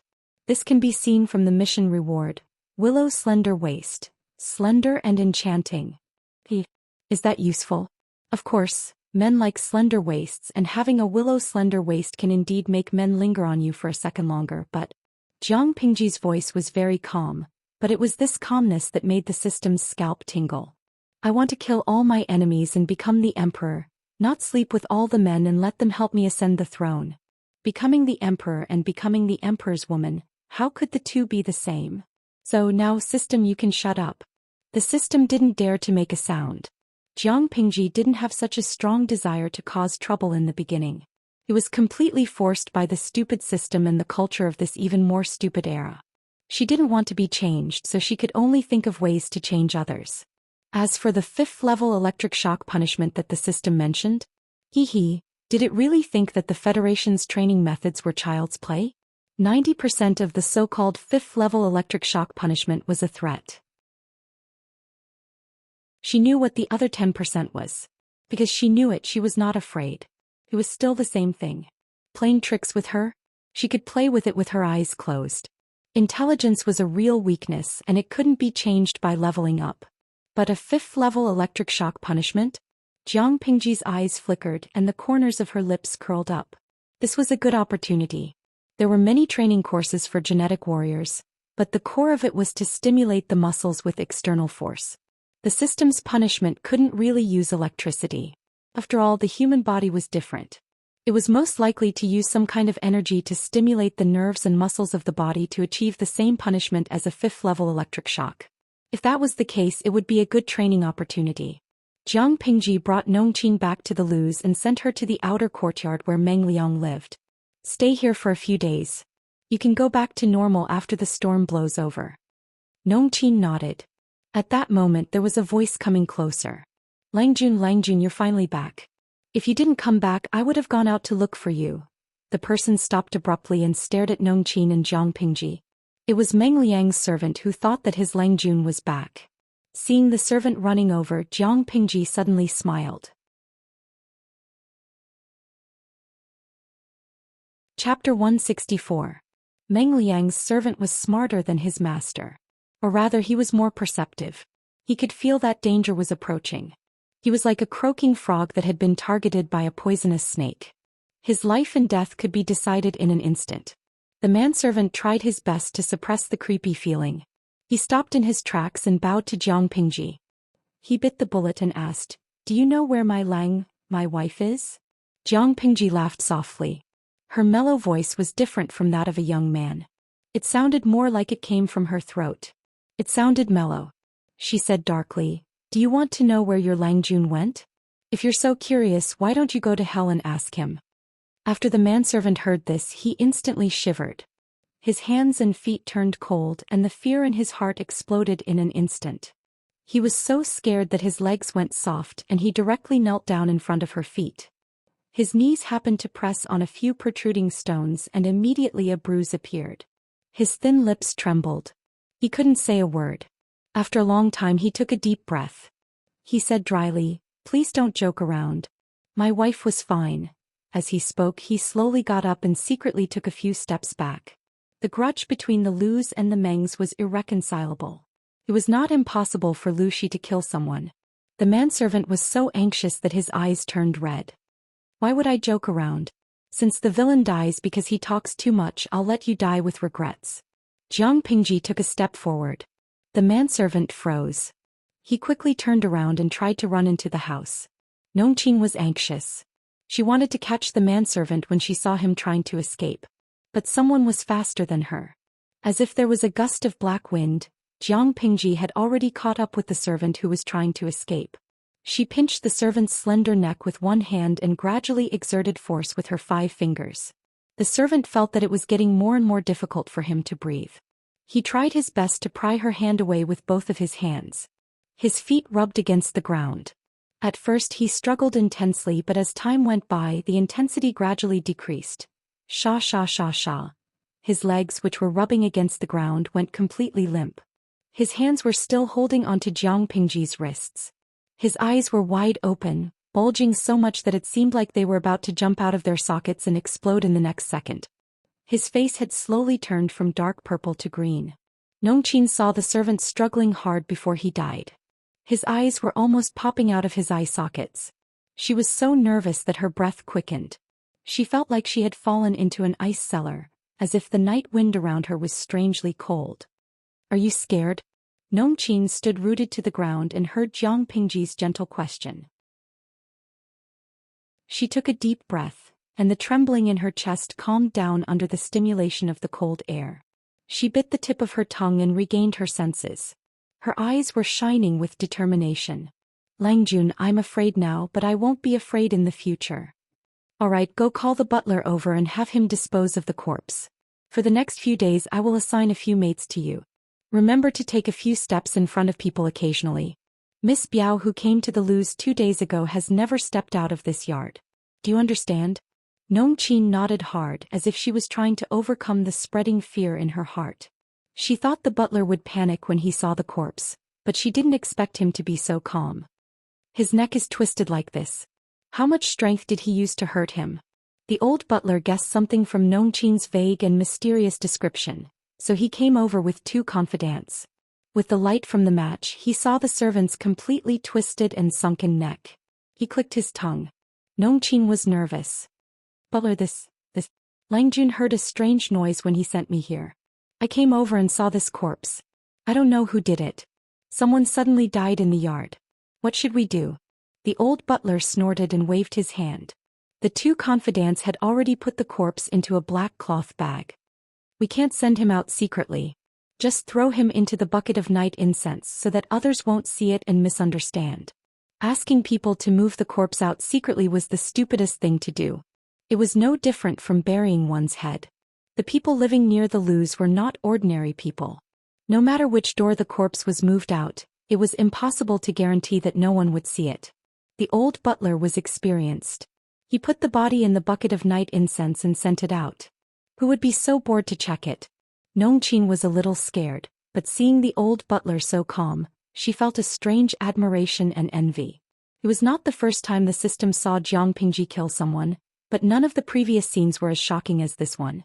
She killed the bandits in the village quickly and neatly. Almost all of them died in an instant, but she strangled the servant to death with her own hands. Her strength was so great that she directly crushed the neck bone. The system held back for a long time and asked without confidence, "How could you kill such a weak ordinary person?"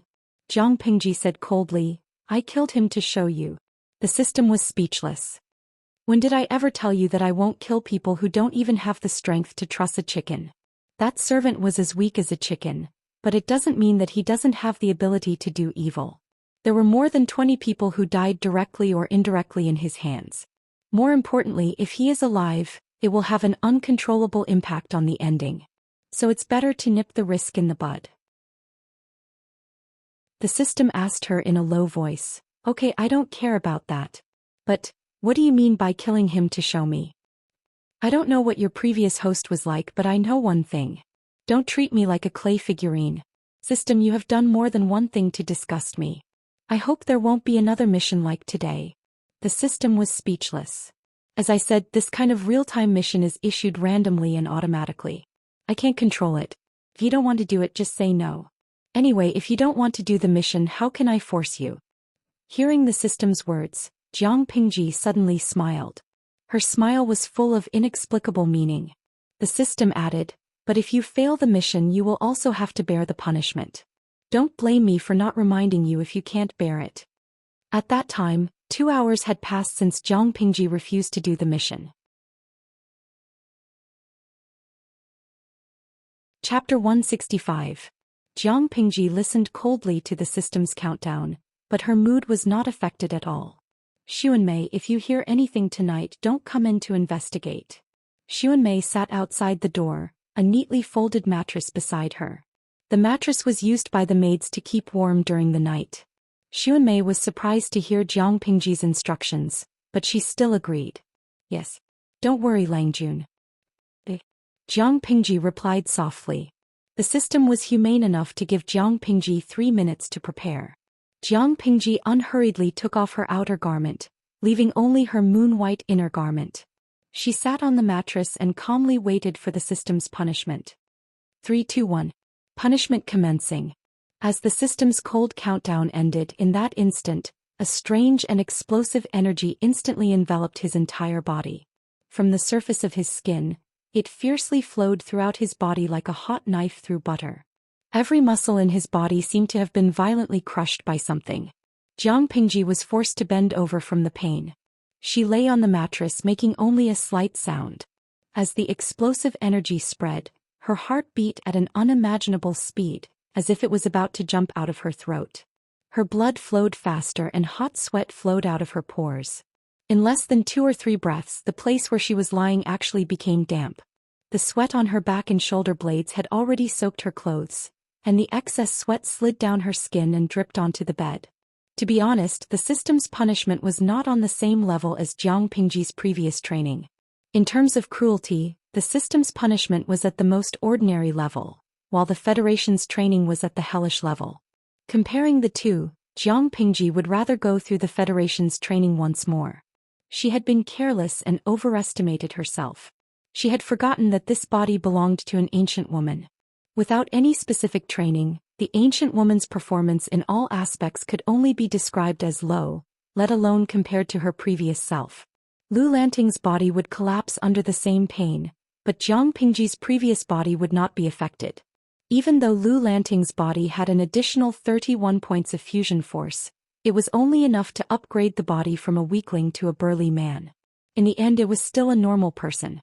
In terms of numbers, it was not even comparable to a genetic warrior.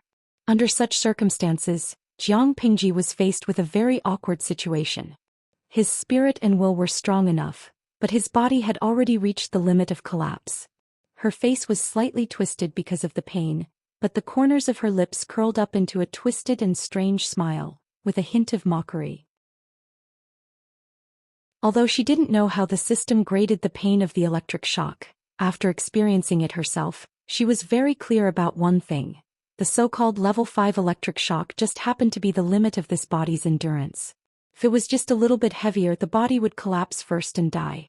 From the start of the punishment, the system had entered a state of indifference as a bystander, coldly watching as she accepted the punishment, waiting for her to give in and beg for mercy. Wasn't it good for the system and the host to mutually benefit each other? Why was he so violent and uncooperative? Wasn't this harming the interests of both parties? As a system, it was very certain of Jiang Pingji's ability. If it ignored her bad temper, it could not find any fault with her. For a system, especially one that had a clear purpose to nurture, a stupid host was indeed easy to control, but it was also tiring to bring them along. Not only did he have to be a father and a mother, he had to calculate every step for them, just like a nanny or a wet nurse. Therefore, basically every system yearned to meet a host that was smart, motivated, and easy to control. However, Jiang Pingji did not fall into either category. She was smart and motivated, but her only fatal flaw was that she had a strong sense of self and would not allow herself to be controlled by others. A host that refused to follow the system's orders was more annoying than those who were too lazy to use their brains. At that moment, Lu Lanting's body was already on the verge of collapse. If not for Jiang Pingji's strong will, it would have been useless. She secretly told herself, "Hang in there, Jiang Pingji." The genetic warrior training method developed by the Federation essentially used external forces to stimulate the activity of muscle cells. Although this strange energy had caused her to suffer greatly, after she had endured it, the benefits would be huge. The system would not let her die. If she did, the system would suffer a great loss. However, not letting her die and not letting her suffer were two completely different concepts. She knew very well that the system was using this punishment as a warning. If she did not want to suffer anymore, she had to complete the system's mission obediently. That was unfortunate. Jiang Pingji was a tough bone that no one could bite. Who would dare to bite? Be careful or you might break a mouthful of teeth. The system watched coldly from the side. Did not seem anxious at all. Lu Shi's body data was being monitored in real time. He was only at the 0 point. It was fine as long as he was still alive. 3 minutes was not a long time, but for Jiang Pingji, every second felt like a year. 1 minute ago, Lu Shi's body data was in a scary red color, which meant that his body was on high alert. 1 minute later, the system was still not anxious, but it did not notice that the red color of the data had faded. By the time it realized something was wrong, the color of the data had turned orange-red. It was still high risk, but the alert level was lower than the red. What had happened? The system was confused. In less than half a minute, the orange-red color slowly turned orange-yellow, and the alert level was lowered again. Before the system could figure out what had happened, the punishment that lasted for 3 minutes was over. Jiang Pingji lay on the bed with her limbs spread out. Her chest rose and fell rapidly. She used her mouth and nose to greedily breathe in fresh air to relieve the pain in her body. 3 minutes have passed? Jiang Pingji's voice became extremely hoarse. It was as harsh as sandpaper rubbing against glass. The system softly responded. 3 minutes, it's really a pity it's too short, she laughed, and her voice sounded strange and cynical. The system thought that Jiang Pingji was mocking it, so it could not help but say, the real-time mission is issued automatically. I did not intentionally give it to the host. The time, frequency, and even the content of the mission are not within the system's control. The host's sarcasm will greatly affect the enthusiasm of the system, which will have a huge impact on our cooperation. Jiang Pingji was extremely tired, but there was a bright smile on her face. No, system, that's not what I meant. Jiang Pingji laughed so hard that she almost could not finish her sentence. Then what do you mean? The system asked. Chapter 166. The system was dumbfounded. It immediately opened Lu Shi's data panel. Jiang Pingji licked her dry lips and said, it's only been 3 minutes. I'm not satisfied yet. Thus what the system saw was this data panel. Name, Jiang Pingji Lu Shi Lanting, also known as Lu Lanting. Base strength, 12, strength fusion plus 39, gender, female disguised as a man. Replaced her deceased brother Lu Lanting, age 41, 12, born in the 3rd year of Tianwu's flower festival birth. The second son of the Lu family in Hejian County. Fiancé, Wei Jingxian, the second daughter of the Wei family in Hejian County. Specialties, 6 arts of rites, beginner, combat expert, analysis expert, other abilities temporary. Attributes, charm hidden 33, appearance 75. Channel, streaming activated, host level 2. Compared to the initial data, Jiang Pingji's hidden charm value had unknowingly increased to 33 points. Her appearance value did not change. The streamer's level had risen to level 2 because of the upgrade card, but that was not the main point. The main point was the integration of force. Strength fusion plus 39. When Jiang Pingji first arrived in this world, her strength fusion was 30 points. She continued to use points, but it only increased by 1 point. Before the system's punishment, her strength fusion was 31 points. But now, 39. That was not all. Her unshakable base strength of 5 points had increased to 12 points. Strength fusion was a combination of her previous life strength and brought it to this world. It was a cheat, but the base strength was the body's own strength. An increase in the base strength meant that all aspects of the body had improved. That was why Jiang Pingji regretfully said that 3 minutes was too short. System. Jiang Pingji called out to the system in the quiet room. Speak. What's the matter? She smiled wickedly and supported her face with her hand. When will the next real-time mission be issued? The system was like gunpowder whose fuse had been ignited, instantly exploding. Jiang Pingji. The system spat out word by word, gritting its teeth. That's enough. Jiang Pingji said righteously, no, this is only the first time. How can that be? Come at me if you can. Everyone was hurting each other. The last time he had fused with his martial power, his body had been exhausted to the extreme. However, the genetic warrior training this time felt completely different. There was still a faint pain in his limbs, but he felt an indescribable sense of comfort from the inside out. His mind was also very clear. She missed it. Jiang Pingji wiped the sweat off her face and took off her inner clothes. She rolled them into a ball and wiped the sweat off her skin. Then she put on the clean inner clothes and left the dirty ones on the clothes rack for the maids to clean up the next day. Xianmei. Jiang Pingji adjusted her voice and tried to return it to normal. But when she listened carefully, it was still deeper and hoarser than usual. Outside the door, Xianmei said respectfully, Langjun, please give me your orders. Go and prepare some hot soup. I want to take a bath. Remember to brew another pot of hot tea and change the bedding on the bed. Her whole body was covered in sweat and her wet inner clothes stuck to her skin. If not for the charcoal brazier in the room, she would have shivered when the cold wind blew. Xianmei said, yes. After that she heard some rustling sounds. Xuanmei must have lifted the soft blanket and got up to get someone to prepare the bath. Jiang Pingji soaked her whole body in the bathtub. She tied her long hair into a bun and fixed it with a hairpin. Taxi did not work that night, so Xuanmei was the one who helped Jiang Pingji bathe. I went out today and brought some toys for you and Taxu. I'll have someone send them to you tomorrow. Although the rules in the manor are strict, there is still room for flexibility. I know that girls like to dress up, so it's okay to embellish them a little. Xuanmei smiled gently. Langjun, that's very kind of you. After that, Xuanmei became a little absent-minded. She looked at Jiang Pingji with struggle and awkwardness. If you have something to say, say it. Don't keep it to yourself, she said. Xuanmei secretly bit her lips and said shyly, why haven't I seen the boy servant by your side these days? Jiang Pingji raised her eyebrows. She did not expect that Xuanmei still had not figured it out after so many days. Suku was not a man that Xuanmei could win over. They were not compatible. If they were forced to be together, it would only add to the resentment. She could force Suku to get close to Xuanmei, but what was the point? Anyway, Jiang Pingji would not do that. If Xuanmei had the ability, she could pursue him herself. If she succeeded and Suku was willing, she would be the matchmaker. Suku was sent out to do something else. He is not staying in the manor for now. Xuanmei was too embarrassed to continue asking after that answer. Her expression was a little more awkward than before. The next day, Jiang Pingji woke up feeling refreshed. She meditated for a while. Her 5 senses were much better than before. After breakfast, the servant reported that Qiguan Rang was visiting.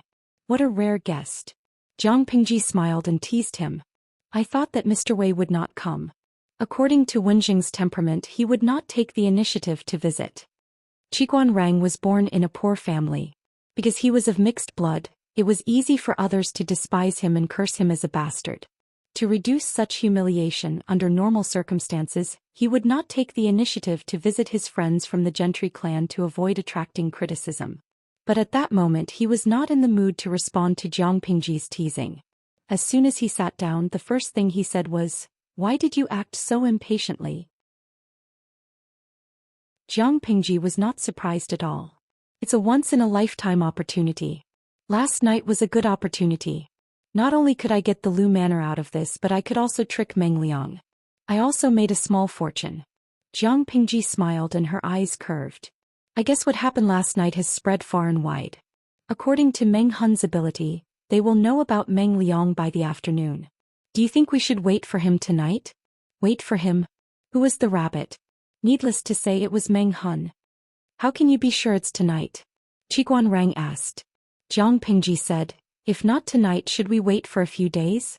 Don't forget that when Meng Liang left Song Prefecture, he brought his entourage with him. If he did not think he was smart and dump his entourage, he would not be in this situation. Now the gambling house is saying that a kid named Meng Liang is causing trouble. As long as Meng Liang's entourage is not deaf, he will find out sooner or later. As long as Meng Hun was not stupid, he should have thought of that. If he did not capture Meng Liang and hesitated for a moment, Meng Liang would have been rescued by his entourage.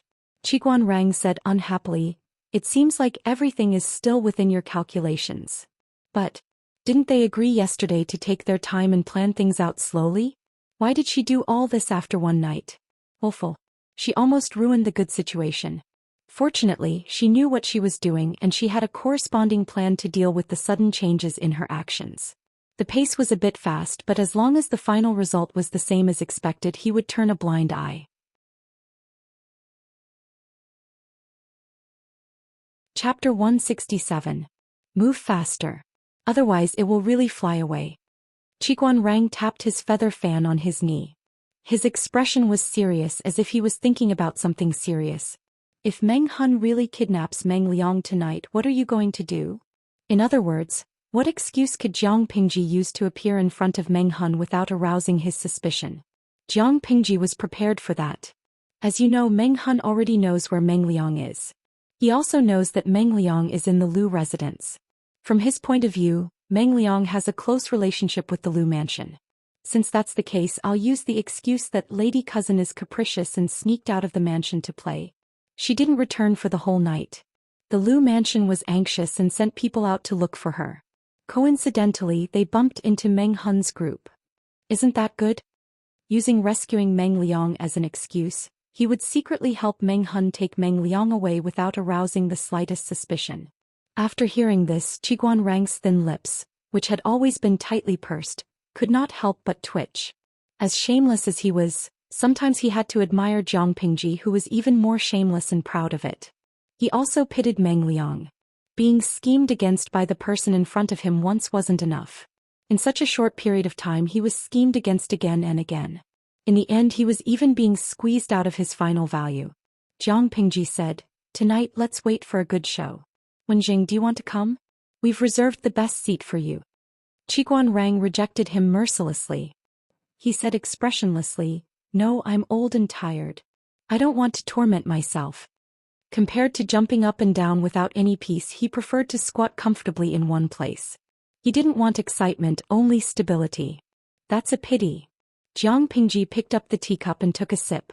She said to the system, "It's almost time. Start the semi-interactive streaming mission. The title remains the same. Just put, How to Kill Meng Liang Gracefully Without Wasting Time." Her relationship with the system was very stiff, but due to the current situation where the two of them could not be separated while she was wary of the system, she also had to constantly pay attention to its little tricks.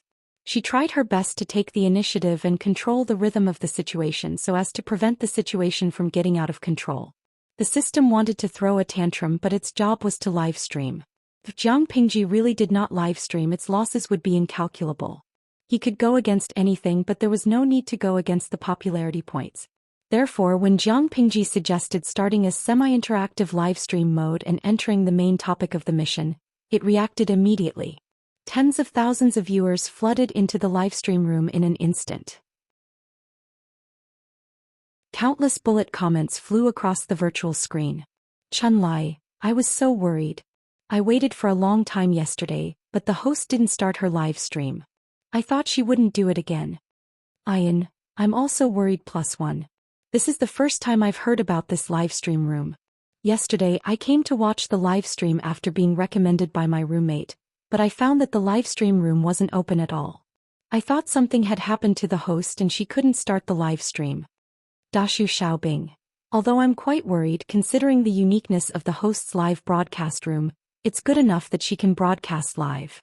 I really can't expect to broadcast live every day. Maybe the host encountered something and couldn't attend to the live broadcast." Some people expressed their worries and a small group of new viewers greeted them. The rest of the viewers were shocked by the title hanging in the live broadcast room. How to Kill Meng Liang Gracefully Without Wasting Time. There was a limit to the number of people in the live broadcast room, and there were many people queuing up to watch the live broadcast, so not everyone could keep up with the progress of the live broadcast. Who is Meng Liang? Many people were confused. Little fairy, who is this Meng Liang? Why did the host broadcast him to death? What kind of atrocious things did he do? Fengqitan Lan, isn't this room supposed to broadcast palace intrigue? Why did it become a place to broadcast the trial of a criminal? If that's the case, it feels like I'm watching all kinds of novels about trials. How does the host plan to sentence him? Isn't it bloody? There were many new viewers who didn't know what was going on, but there were also many old viewers who had been paying attention to the live broadcast room and knew about Meng Liang. In response to the questions from the new viewers, they briefly explained Meng Liang's background and what he had done. For a moment, many sympathetic viewers said that the scumbag deserved to die. Of course, there were always people who liked to disagree. Librarian Auntie. Even if Meng Liang did something wrong, the host doesn't have the right to kill him, does she? He broke the law, and as long as these things get out, he'll definitely be punished by the law. The host's behavior is so barbaric and it's a double standard. There were a few similar comments and they all said that Jiang Pingji was a busybody. She wasn't serving tea, so why did she have to extend her hand so far? Jiang Pingji chose to ignore these comments. She didn't have the slightest intention to explain or refute them. It wasn't that she couldn't argue with them, but she didn't want to waste her breath on such low IQ people. When did she say that she was a good person? When did she say that she was a good person who upheld justice? Upholding justice was a matter of the law. What did it have to do with her? She killed Meng Liang simply because she didn't like Meng Liang. That brat had blocked her way and crossed her bottom line. Essentially, she was only doing it for her own benefit. Getting rid of a scumbag for the people was just a side benefit. In today's era, even if Meng Liang had done something even more outrageous, as long as the Meng family could bear the blame, no one could easily punish Meng Liang, let alone take his life. Even if Meng Liang had done something even worse, no one could easily punish him, let alone take his life.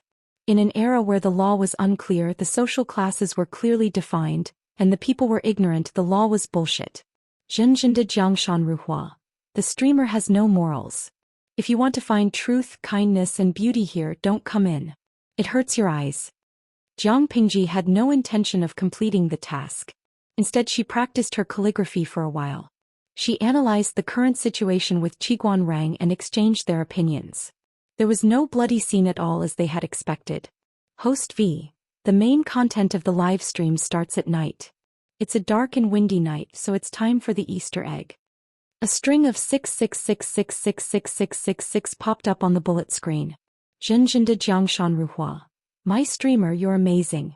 You have such a long Easter egg, but I only want to see the main content. Ian. Read the main content +1 Chun Lai. Read the main content +2. No matter how many people asked for the main content, Jiang Pingji remained unmoved. In the blink of an eye, night fell.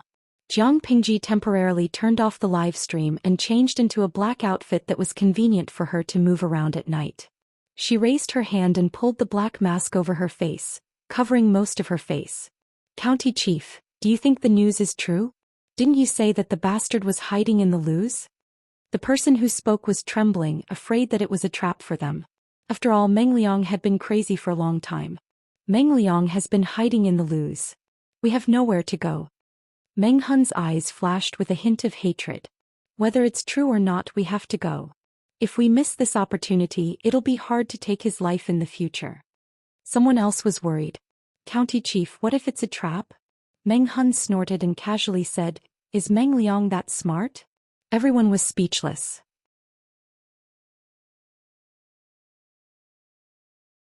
Chapter 168. Meng Liang was an idiot through and through, but he was so arrogant that he thought he was as talented as Wang Zue. But who wouldn't know of his capabilities if they had even heard of his name? If they thought that Meng Liang had deliberately spread the rumor about the gambling house to trap them, it would be too much for Meng Liang's brain to handle. But someone next to him said anxiously, Didn't you say that the little bastard was hiding in the Lu mansion? The Lu mansion has been disgraced. In order not to be punished by the Mengs, they will definitely try to find him, right? Do you think it's possible that we won't find him? Meng Hun lowered his eyes and said, It's possible, so we have to be quick. Let's leave it to fate and luck. In order to catch Meng Liang, Meng Hun took a few healthy brothers down the mountain and disguised themselves as ordinary people to sneak into the city. They pretended to be gamblers and walked around the gambling house. With the excuse of going to the toilet, they got a rough idea of the internal structure of the gambling house. I heard that this gambling house often does immoral things. They lock the people they catch in the woodshed. If the little bastard is really here, he's probably locked in there too. This is the general structure of the gambling house, and the woodshed is here. The man who spoke was originally a scout, specializing in gathering information from the front line. Now he just wanted to get a feel of the gambling house, so it wasn't difficult for him. There are a lot of thugs in this gambling house. If we rush in and grab him, we might make a big deal out of it. It'll be hard to get out of the city tomorrow, someone suggested. One of them suggested, Then let's wait until nightfall and take advantage of the darkness to sneak over and capture them? Meng Hun nodded. Let's do that. Before we do it, we need to keep an eye on the front and back doors of the gambling house. As the sky darkened, the woodshed was shrouded in darkness. Everyone's vision was dim and the air was filled with pungent dust. Meng Liang was tied up with a rough hemp rope. He lay on the ground and curled up into a small ball. His long eyelashes trembled along with his erratic breathing, and his eyebrows would occasionally furrow slightly. Coupled with the bruises on his face, he looked very pitiful. Even though people knew he was a man, they still couldn't help but look at him with love and sympathy. There were two thugs outside the woodshed. One of them was standing while the other was sitting. They were chatting casually, and the content of the conversation was related to Meng Liang. Hey, that kid is still stubborn and unwilling to confess? One of the thugs rubbed his arms to dispel the coldness of the night. He spat at the corner of the wall and said unhappily, What's the point of doing this? If the boss is angry, he can do anything. Another person said, "Hey, it's not that the kid doesn't want to tell us. It was clear that there was something wrong with his throat. He couldn't use his hands and couldn't write. The strange thing was that the doctor came over to take a look and said that there was nothing wrong with him." This made the boss very angry. Meng Liang had lost a debt of several thousand taels of silver, but his partner had won more than 4,000 taels of silver from the gambling house and escaped. Was the gambling house losing money? It was a small business and didn't accept credit. He didn't expect that after working so hard to run such a gambling house and going against his conscience to earn so much black-hearted money, he would be tricked by a few young lads in the end. All the money he had painstakingly earned over the years went into someone else's pocket. It would be strange if the gambling house owner wasn't furious. They forced Meng Liang to ask about Jiang Pingji and Nongqing's whereabouts, but the sissy kid was still putting on airs and wouldn't talk. In the beginning, the owner of the casino and the thugs thought Meng Liang was just being stubborn, so they gave him a good beating. Meng Liang screamed in pain after being hit twice. He didn't look like someone with a backbone at all. He didn't even beg for mercy. His watery eyes were swollen from crying. The thug from before asked, "Isn't this kid pretending?" The thug rolled his eyes in disdain. "Pretending? How is this pretending?" Every time he was hit, he would howl like a pig being slaughtered. He knelt when he was told to. His knees were as soft as mud. Did he have any backbone? You didn't see him crying while hugging the boss's leg. Girls aren't that weak. But didn't we say that the kid might be from one of those noble families? The thug continued to roll his eyes. Have you seen any noble as weak as the one inside? Even though I don't know how to read, I know that the real nobles would rather have their heads chopped off than kneel and beg. So the one inside is a fake. Because it was the night shift, the thug went home to sleep during the day and missed a lot of things. Speaking of this, the thug suddenly chuckled. He put one hand on his partner's shoulder and whispered mysteriously, "Of course he's a fake. Have you seen any noble more coquettish than those young men in the south courtyard? That face is as beautiful as a fairy, but it's so coquettish inside." The boss was so angry that he asked his brothers to teach him a lesson and make him give in. Guess what happened in the end? In the woodshed, the unconscious Meng Liang slowly woke up. When he heard the conversation, he was so angry that he almost broke his teeth. Then what does boss plan to do with him? Meng Liang heard another person say, "What else can we do? If he couldn't catch the other two and the one inside couldn't say anything, what was the point of keeping him alive?" One more day means one more person's food. But he's really good looking. He's even prettier than the top Langjuns in the south courtyard. If we take good care of him, teach him well and sell him for 3 to 5 years, he'll be able to hook up with some rich people. Maybe the boss will earn a few times more. What kind of place was the south courtyard? It was commonly known as a brothel, a place that sold men. It was also a brothel frequented by many men who liked men. When Meng Liang heard this, he was so angry that he almost fainted. His heart was filled with anger and he tried to open his mouth to scream, but the sound that came out was a hoarse, "Ah." He angrily hit the ground with his elbow, his eyes blazing with hatred. Meng Liang hated those gangsters who had humiliated him, but he hated Lu Shi even more. The people in the casino didn't know what it meant to be kind to a woman. They slapped him several times to wake him up and then they tortured him. He tried to open his mouth to speak and scold these lowlifes, but his throat seemed to have been stolen. He couldn't say anything, as if he was born mute. What was worse was that he couldn't feel anything below his elbows, let alone pick up a pen to write. He couldn't open his mouth to speak and he couldn't write. The people in the casino lost their patience. They slapped him a few times and he almost lost his mind. He wasn't someone who could take hardship and he was afraid of pain. And he couldn't take it anymore. He knelt down and begged for mercy from the lowlifes he despised.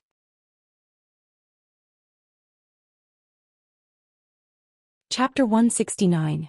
Jiang Pingji was good at hiding. She was dressed in black and had a mask over her face. With the cover of the night, she had an easier time. But she was not there to save people, so when she jumped over the wall to enter the yard, she deliberately left an obvious flaw. Xinghua. I like the streamer's posture of jumping over the wall. It's like watching a martial arts movie. Cafeteria Daffin Auntie. I'm rubbing my face, but I'm still looking forward to the streamer's elegant qigong. Although it looks cool now, it feels too down to earth. Normally, shouldn't the streamer just spread her arms and fly? Ian, Cafeteria Daffin Auntie, you're not talking about a person but a bird, right? Lao Ciji Lianmeng. I feel like I'm the only one in the entire streaming room who saw through the streamer's other move. What was the truth? Jiang Pingji's seemingly unintentional or even deliberate move before she jumped over the wall. She could have climbed over the wall without alerting anyone, but she still had to look around. She knew that if she took a small step out of the shadow of the wall, her body would be exposed to the relatively bright moonlight. Even if it was only for a short period of time, ordinary people would not be able to see it. But Meng Hun and his men had been guarding the back door of the gambling house for a while. How could they not see it? Oh no. Someone with suspicious movements has gone in. The scout beside Meng Hun said in a low voice at the same time. They all looked gloomy. Is it the Lus or the Meng's entourage? Meng Hun analyzed. The Lus are a famous aristocratic family in Hejian County. If they wanted to save people, they wouldn't have done it so sneakily. They could have just found an excuse to break into the gambling house. They must be the Meng's entourage for being so cautious and skilled. County Chief, should we go in now? The scout asked in a low voice. Originally, they had already sent one of their men in, hoping to take down the guards without alerting the gambling house. Then they could work together to snatch Meng Liang from the inside. But now they couldn't wait any longer. If they ran into the black shadow just now, wouldn't they have to fight? Meng Hun hated Meng Liang to the core, but he would not deny the ability of the Meng's army or the Meng's entourage. If they ran into each other, Meng Hun would lose another of his men. Thinking of this, Meng Hun waved his hand and said gloomily, "Let's go." Meng Hun was tall and sturdy. He could reach the edge of the wall just by raising his arm, so it was the easiest for him to climb over the wall. After running 2 steps, he quickly stepped on the wall with the tips of his feet and climbed up a few steps. He raised his hand to support himself on the edge of the wall and turned his body sideways to enter the wall in the most effortless way. The others also did the same, jumping in one after another without making any noise. Jiang Pingji was hidden in the dark. Seeing that they had all climbed in, her lips curled up under the black veil. The show had officially begun. Xinghua. #StarryEye. I'm a newbie in the live broadcast room. Who was the one who led the team to climb over the wall? Canteen Daffin Auntie. Although I'm a veteran, I still don't know who he is. Lao Ciji Lianmeng. I've sorted out the content of the host's live stream, the people she met, and the things she experienced. I've made a rough relationship table. According to the plot, that person should be the unlucky captain. Yen, captain? The unlucky guy who was cuckolded by Meng Liang and lived on the Huluan beer grassland? Lao Ciji Lianmeng. According to my analysis, this is the most likely person. But we can't rule out the possibility that the host hooked up with a newbie when she wasn't streaming yesterday. If that's the case, that person's identity is a mystery. Meng Hun and the others soon noticed that something was wrong. The place was too quiet. His nerves were taut, and an ominous premonition surged in his heart. Could it be that Meng Liang had really been enlightened? Was he trying to lure them over so that he could kill them all at once? Just as Meng Hun was hesitating and preparing for the worst, 2 strange objects caught his attention. They were hiding in the dark where the human eye could easily miss them. The shadows were heavy and hard to spot. He's still alive, but the back of his neck was hit hard. He won't wake up for a while. The scout received Meng Hun's signal and went forward to investigate. He found that the 2 objects were not objects at all. They were 2 thugs from the gambling house. The skin on the back of the neck was bruised, which showed how strong the attacker was. If the attacker had been any stronger, they would have been dead. Meng Hun said, "Let's go." The place where the thugs were supposed to be standing guard was empty. Then where did they go? Meng Hun found a few thugs who had been knocked out and thrown into the dark. He was shocked. He had run into a master. The marks are the same and the speed is very fast. It seems to be the work of the same person. These thugs didn't even have time to react before they were knocked out. The scout said with pity. Such a talent, but he is working for the Mengs. If it was the Mengs in the Xia dynasty during the reign of Duke Meng, it would be worthy of admiration. But the Mengs now? His loyalty was all for a dog. The county captain was willing to sacrifice his life for the Mengs, but how did the Mengs repay him? They allowed Meng Liang, the bastard, to kill the county captain's wife and daughter. Meng Zhan, the bastard who gave birth to Meng Liang, was not human either. As a father, his son had made a huge mistake. Instead of thinking about how to teach him a lesson, he tried to cover up the fact that the county captain's wife and daughter were killed. If Meng Liang hadn't spilled the beans, the county captain would still be in the dark. That's enough. Meng Hun wasn't a foolishly loyal person, but he didn't like to belittle his old boss. There was only a wall between them. Jiang Pingji sat on the eaves and overheard their conversation. Her eyes flickered slightly. Under the eaves, the thugs guarding the woodshed were yawning. They looked very tired. One of them patted the shoulder of one of them and mumbled, "Keep an eye on them for me. I'm going to take a nap." "Don't worry. Not many people come here. If the boss comes to check on us, I'll call you." The gambling house had some prestige in the vicinity. Normal hooligans did not dare to cause trouble there. The hired thugs only needed to guard the door and occasionally go out to collect debts. Their work was still very leisurely, except when the owner came down to patrol and was on guard duty they could slack off. As soon as the two of them finished talking, they saw a shadow flash in front of them and a cold wind blew. One of them raised his hand and rubbed his arm, shivering as he said, Did you see anything just now?" The other man's teeth were chattering as he stuttered. "You also saw a shadow?"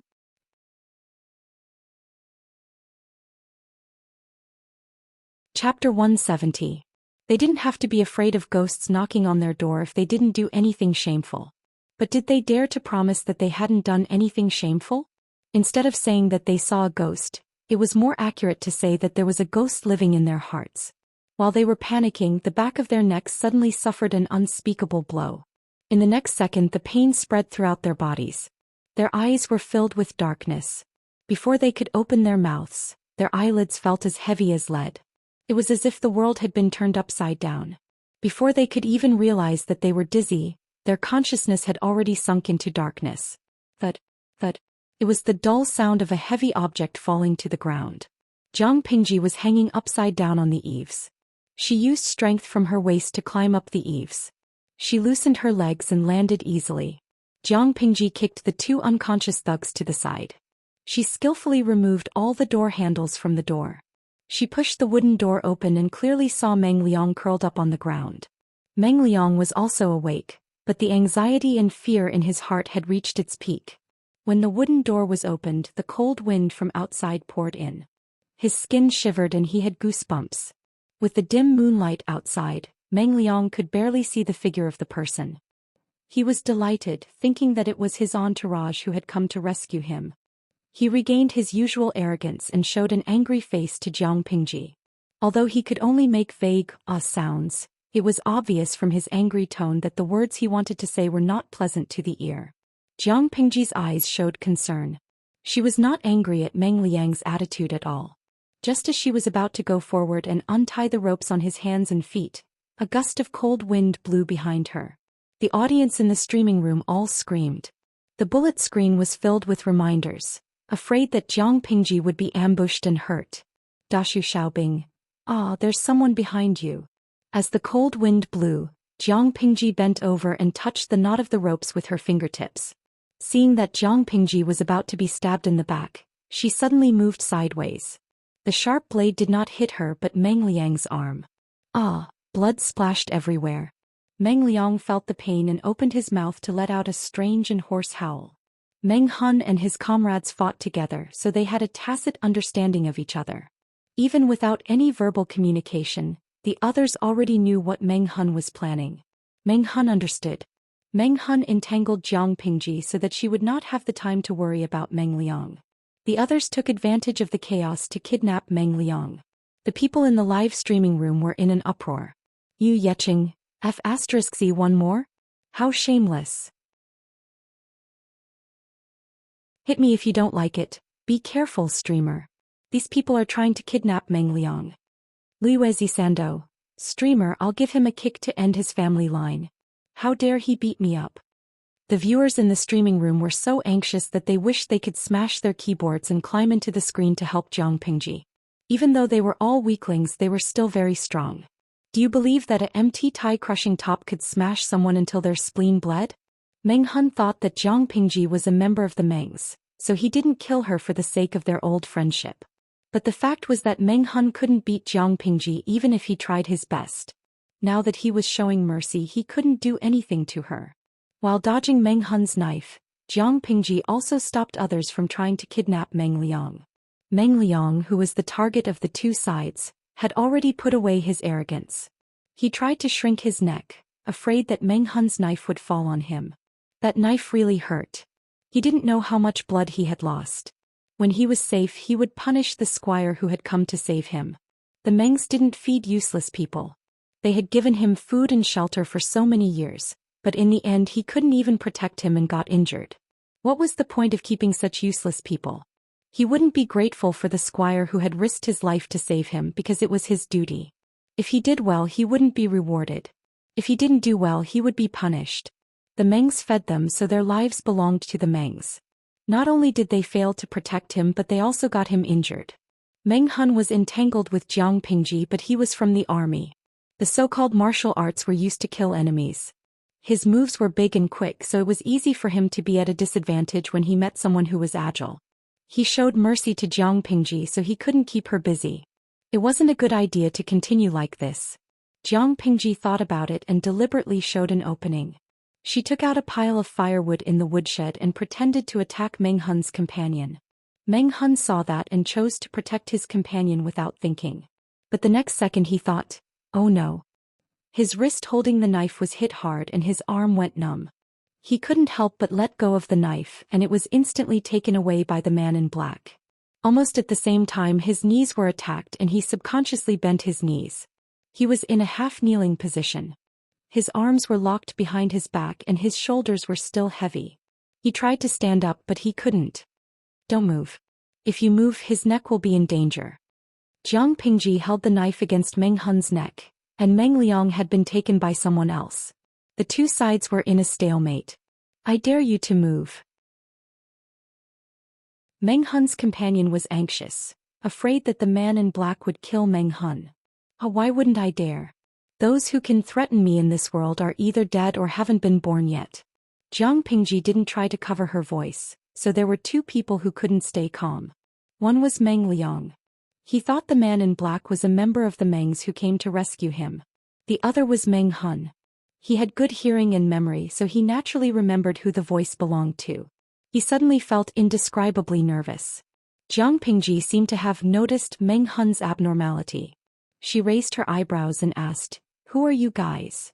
Meng Hun deliberately lowered his voice and said to his companion, "Don't worry about me. Kill that bastard."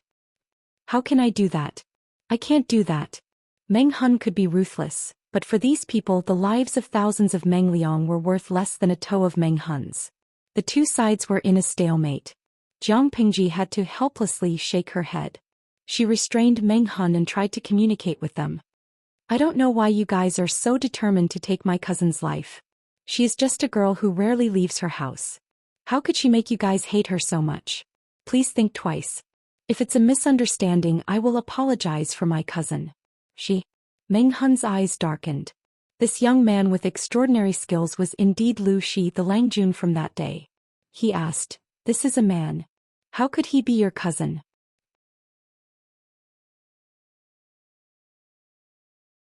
Chapter 171. Meng Hun and even Meng Liang were dumbfounded, not to mention the audience in the live broadcast room. Did he say that? Meng Liang did say that, but not to Jiang Pingji. He said it to his second wife, Gu Zhen. Jiang Pingji didn't care who she said it to. She said it anyway, and it wasn't considered a lie. Meng Hun did not suspect that Jiang Pingji was making things up. Instead, he was sure that Meng Liang was telling lies. He laughed so hard that he forgot to hide his voice. "You are a living Buddha.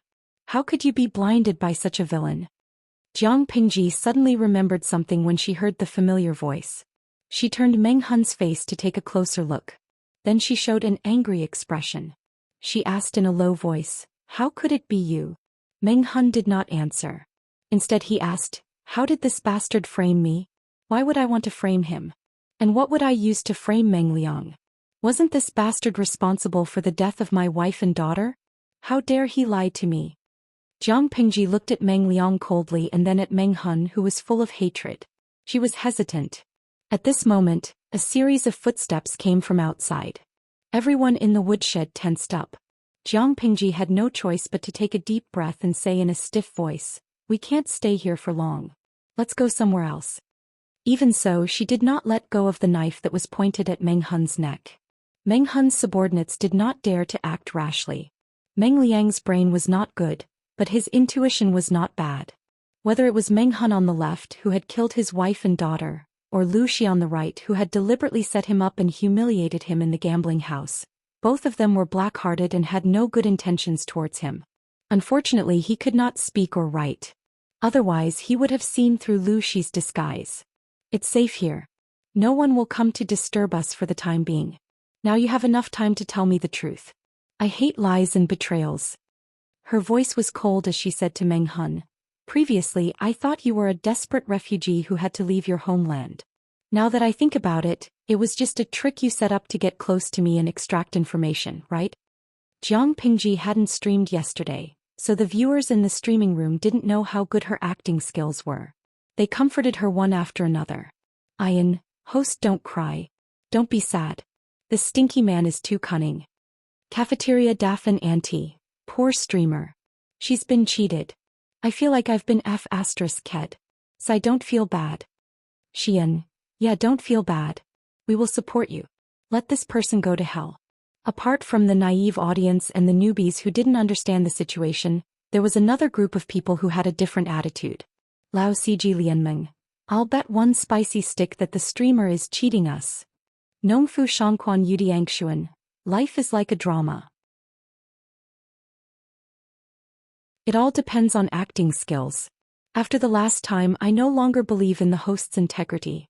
The audience in the live broadcast room was impressed. One by one they scratched their ears and cheeks.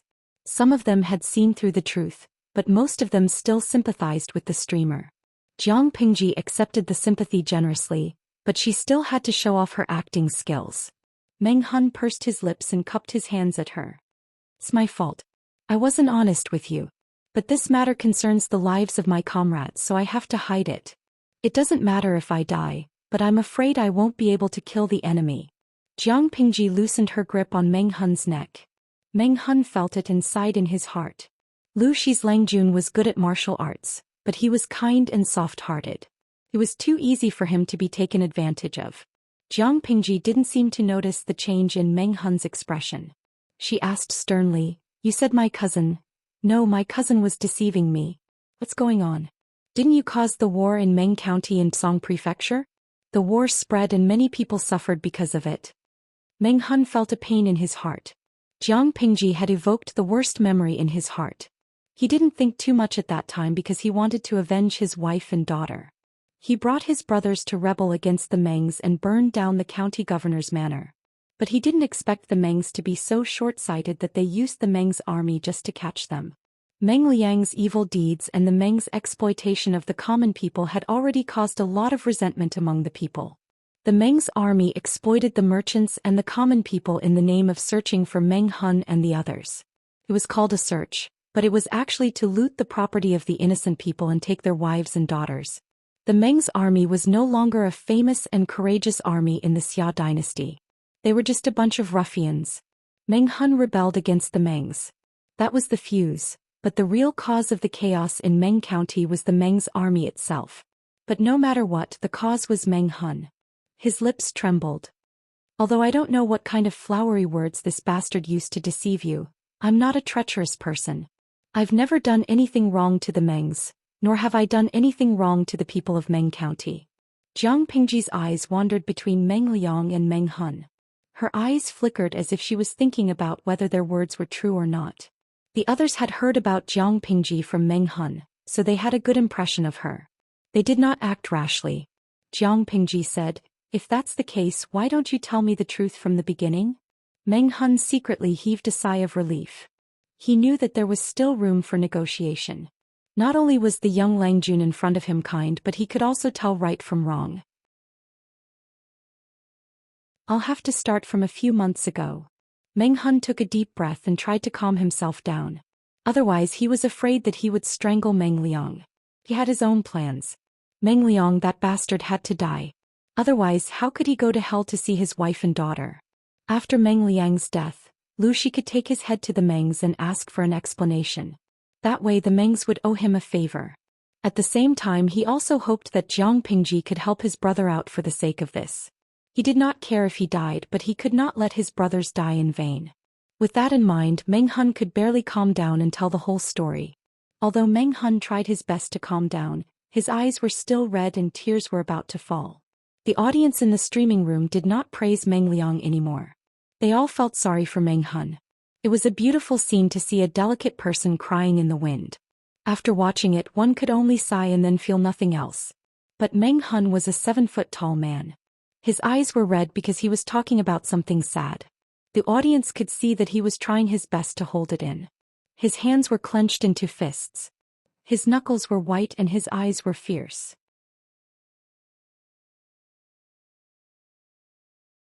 Chapter 172. Cafeteria Daffin Auntie. My heart aches. Whether it's in the host's world or in reality, good people never get rewarded. Lao Siji Lianming. The Mengs are really bad. How could a loyal man like him be forced into such a corner? But I still have to say that he's a brave man. Loyalty doesn't mean blind loyalty. He's a good man. If you don't acknowledge me, it's unfair. Xian, I hope you can help him. He's too pitiful. Liwezi Sando, same. Although reality is cruel, I still believe that good people will be rewarded. Jiang Pingji was also shocked. She widened her eyes in disbelief. How could this be? Meng Hun said, if you don't believe me, you can ask the merchants in Meng County. Even though the Meng's army tried to shut them up, I believe that someone will tell the truth.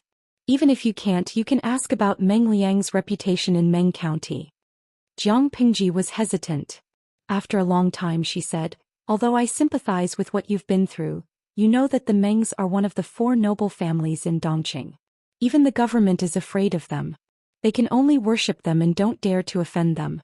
How can a small family like mine go against the Mengs? For the safety of my family, I can't let you kill Meng Liang. Absolutely not. Meng Hun felt helpless when he heard that. I can let you go and guarantee your safety. Leave Hejian County as soon as the gate opens tomorrow morning. Don't come back and don't try to assassinate Meng Liang. Jiang Pingji added, I'll pretend that I don't know anything about what happened today. Meng Hun was shocked. He smiled bitterly and said, you're still like this. What should we do in the future? What do you mean? Jiang Pingji asked. Meng Hun said, you don't know this, but this bastard is narrow-minded and holds grudges. Now that he heard our conversation, how could he not remember?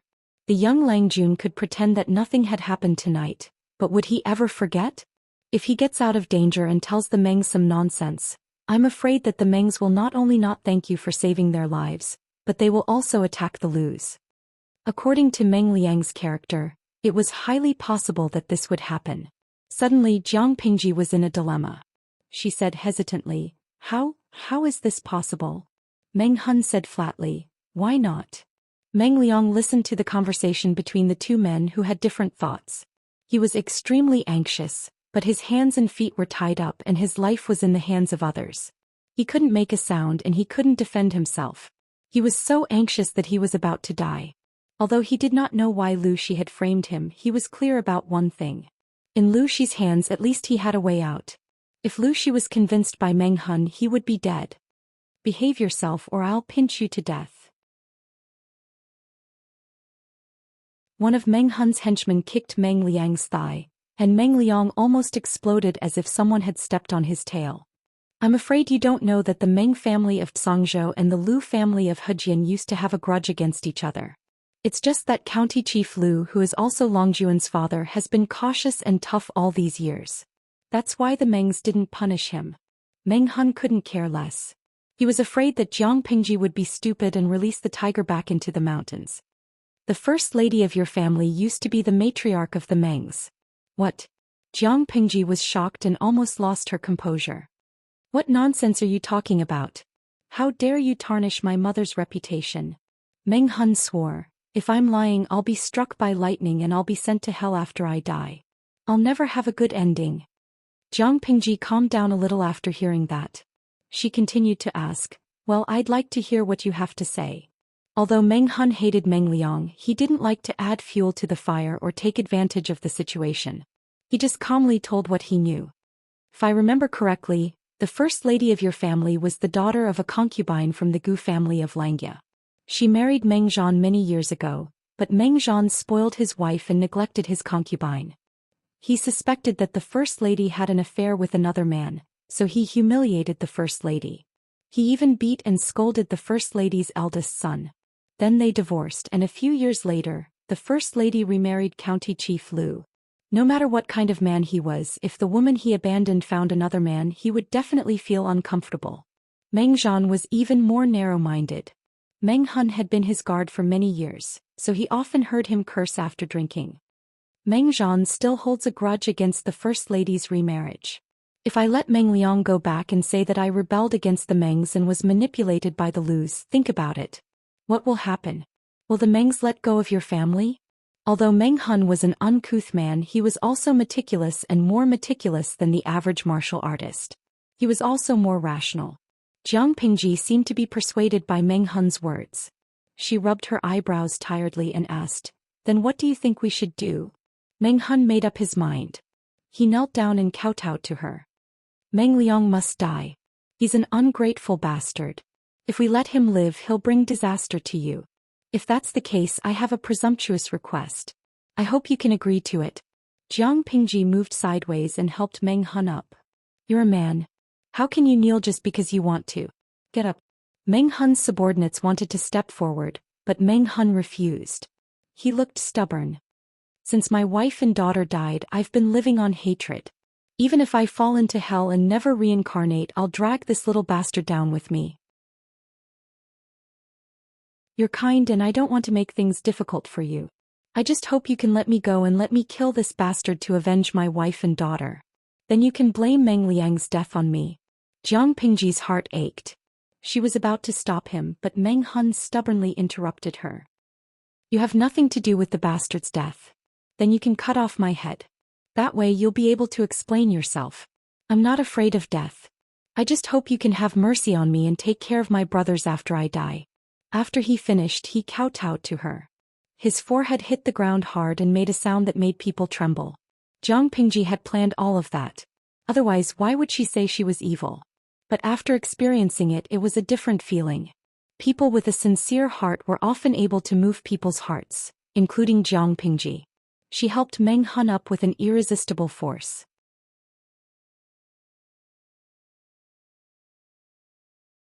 Chapter 173. Meng Hun was elated. Did that mean she agreed? However, Jiang Pingji changed the topic. "But are you really willing to sacrifice your life for someone like that?" Meng Hun smiled bitterly. "Do you know what it means to value a human life? My life is worthless, but it's worth it if it can be exchanged for Meng Liang's life. There are many people in Meng County who want him dead, but they don't even know where he is, let alone kill him to avenge their loved ones." Jiang Pingji sighed and said, "You won't be satisfied until you kill him?" Meng Hun nodded. "Yes, Meng Liang has to die. Otherwise, I won't let him go even if I become a vengeful spirit." Meng Liang was already in despair. He knew he couldn't escape this time. He screamed until his throat was hoarse, but he still couldn't defend himself. Did he do wrong? What did he do wrong? He was born a member of the Mengs.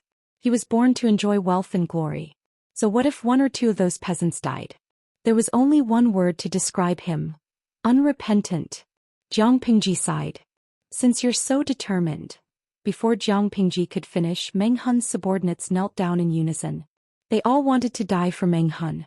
Exchanging their lives for Meng Liang's and saving the lives of others was a good deal. Lang Jun, the county commander, can't die. He's had a hard life and his brothers still need the county commander. Let me be the one to die. I have no parents, no family, no wife, and no one to drag me down. If I die, I die. Don't listen to him. If he wants to die, I'll do it. No one can fight me." The viewers in the live streaming room were touched. If it were any of them, they wouldn't be willing to die for someone else, especially when that person was not even related to them. Lao Siji Lianming. These people in the ancient times, although they look stupid and ridiculous from a modern point of view, they have a lot of sincerity that modern people don't have. It's not just an empty saying that a gentleman will die for his bosom friend. Nongfu Shangquan Yudiangshuan. I'm starting to hate the streamer. I feel like she's really sincere with her hypocrisy. Deheo de Guatsi, I'm starting to hate her too. She's too cold. Xianxia prawn skin. Indifference +1. Even if the Nongfu spring is a little dangerous, viewer didn't mean to cause trouble. The viewers in the live streaming room were affected. Some people hated it and felt disgusted, but naturally there were also people who liked this style. Hit me if you don't agree. The streamer has no morals. Who said she is a good person? Now you know she's cold? Zhen's Jiangshan is as picturesque. Indifference is the host's normal style, right? I'm more inclined to be rational than indifferent. Only such a person could live well in any environment. She wouldn't bring trouble to her companions, but it would be bad luck to go against her. 1-1. Shut up. Go if you can. Did the host say that she was the representative of truth, kindness and beauty? Ye Qingzhou. Although that's the case, Nongfu Shangquan is a little worried. He's not wrong.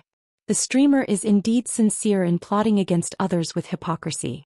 But I think that as long as she treats the county chief well, unlike Meng Zhan, it's good enough. Everyone felt a little disgusted. They had to admit that they all hated the kind Virgin Mary who had no principles. But when faced with some things, they hoped to see the kind and beautiful side. Whoever was a little bit cold would be scolded. Jiang Pingji the streamer was the same. What she did was not what the public expected.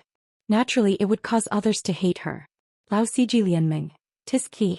If you want to see a pure and untainted White Lotus, go watch TV shows instead of watching the live streaming. Do any of you remember that the streamer wanted to do something big? Since ancient times the winner takes all. That path was either to reach the top or to die. How painful would it be for a kind White Lotus to fight for the world? If she didn't use force and intelligence to convince people, and didn't use schemes to trick people, was she supposed to rely on her gentleness to make people feel comfortable? If that was the case, it would be better to go see the hot girls in Japan. There were close-ups in high definition and it would be disgusting.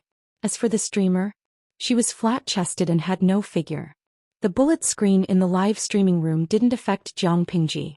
It wasn't that she didn't see it, but she didn't think it was necessary to care or explain. She did her own thing and didn't care what others said. Her ears were filled with the voices of those people fighting for their lives. One of them even wanted to commit suicide. What are you doing? Jiang Pingji quickly grabbed the dagger from the man's hand and threw the weapon far away. He hated suicides the most.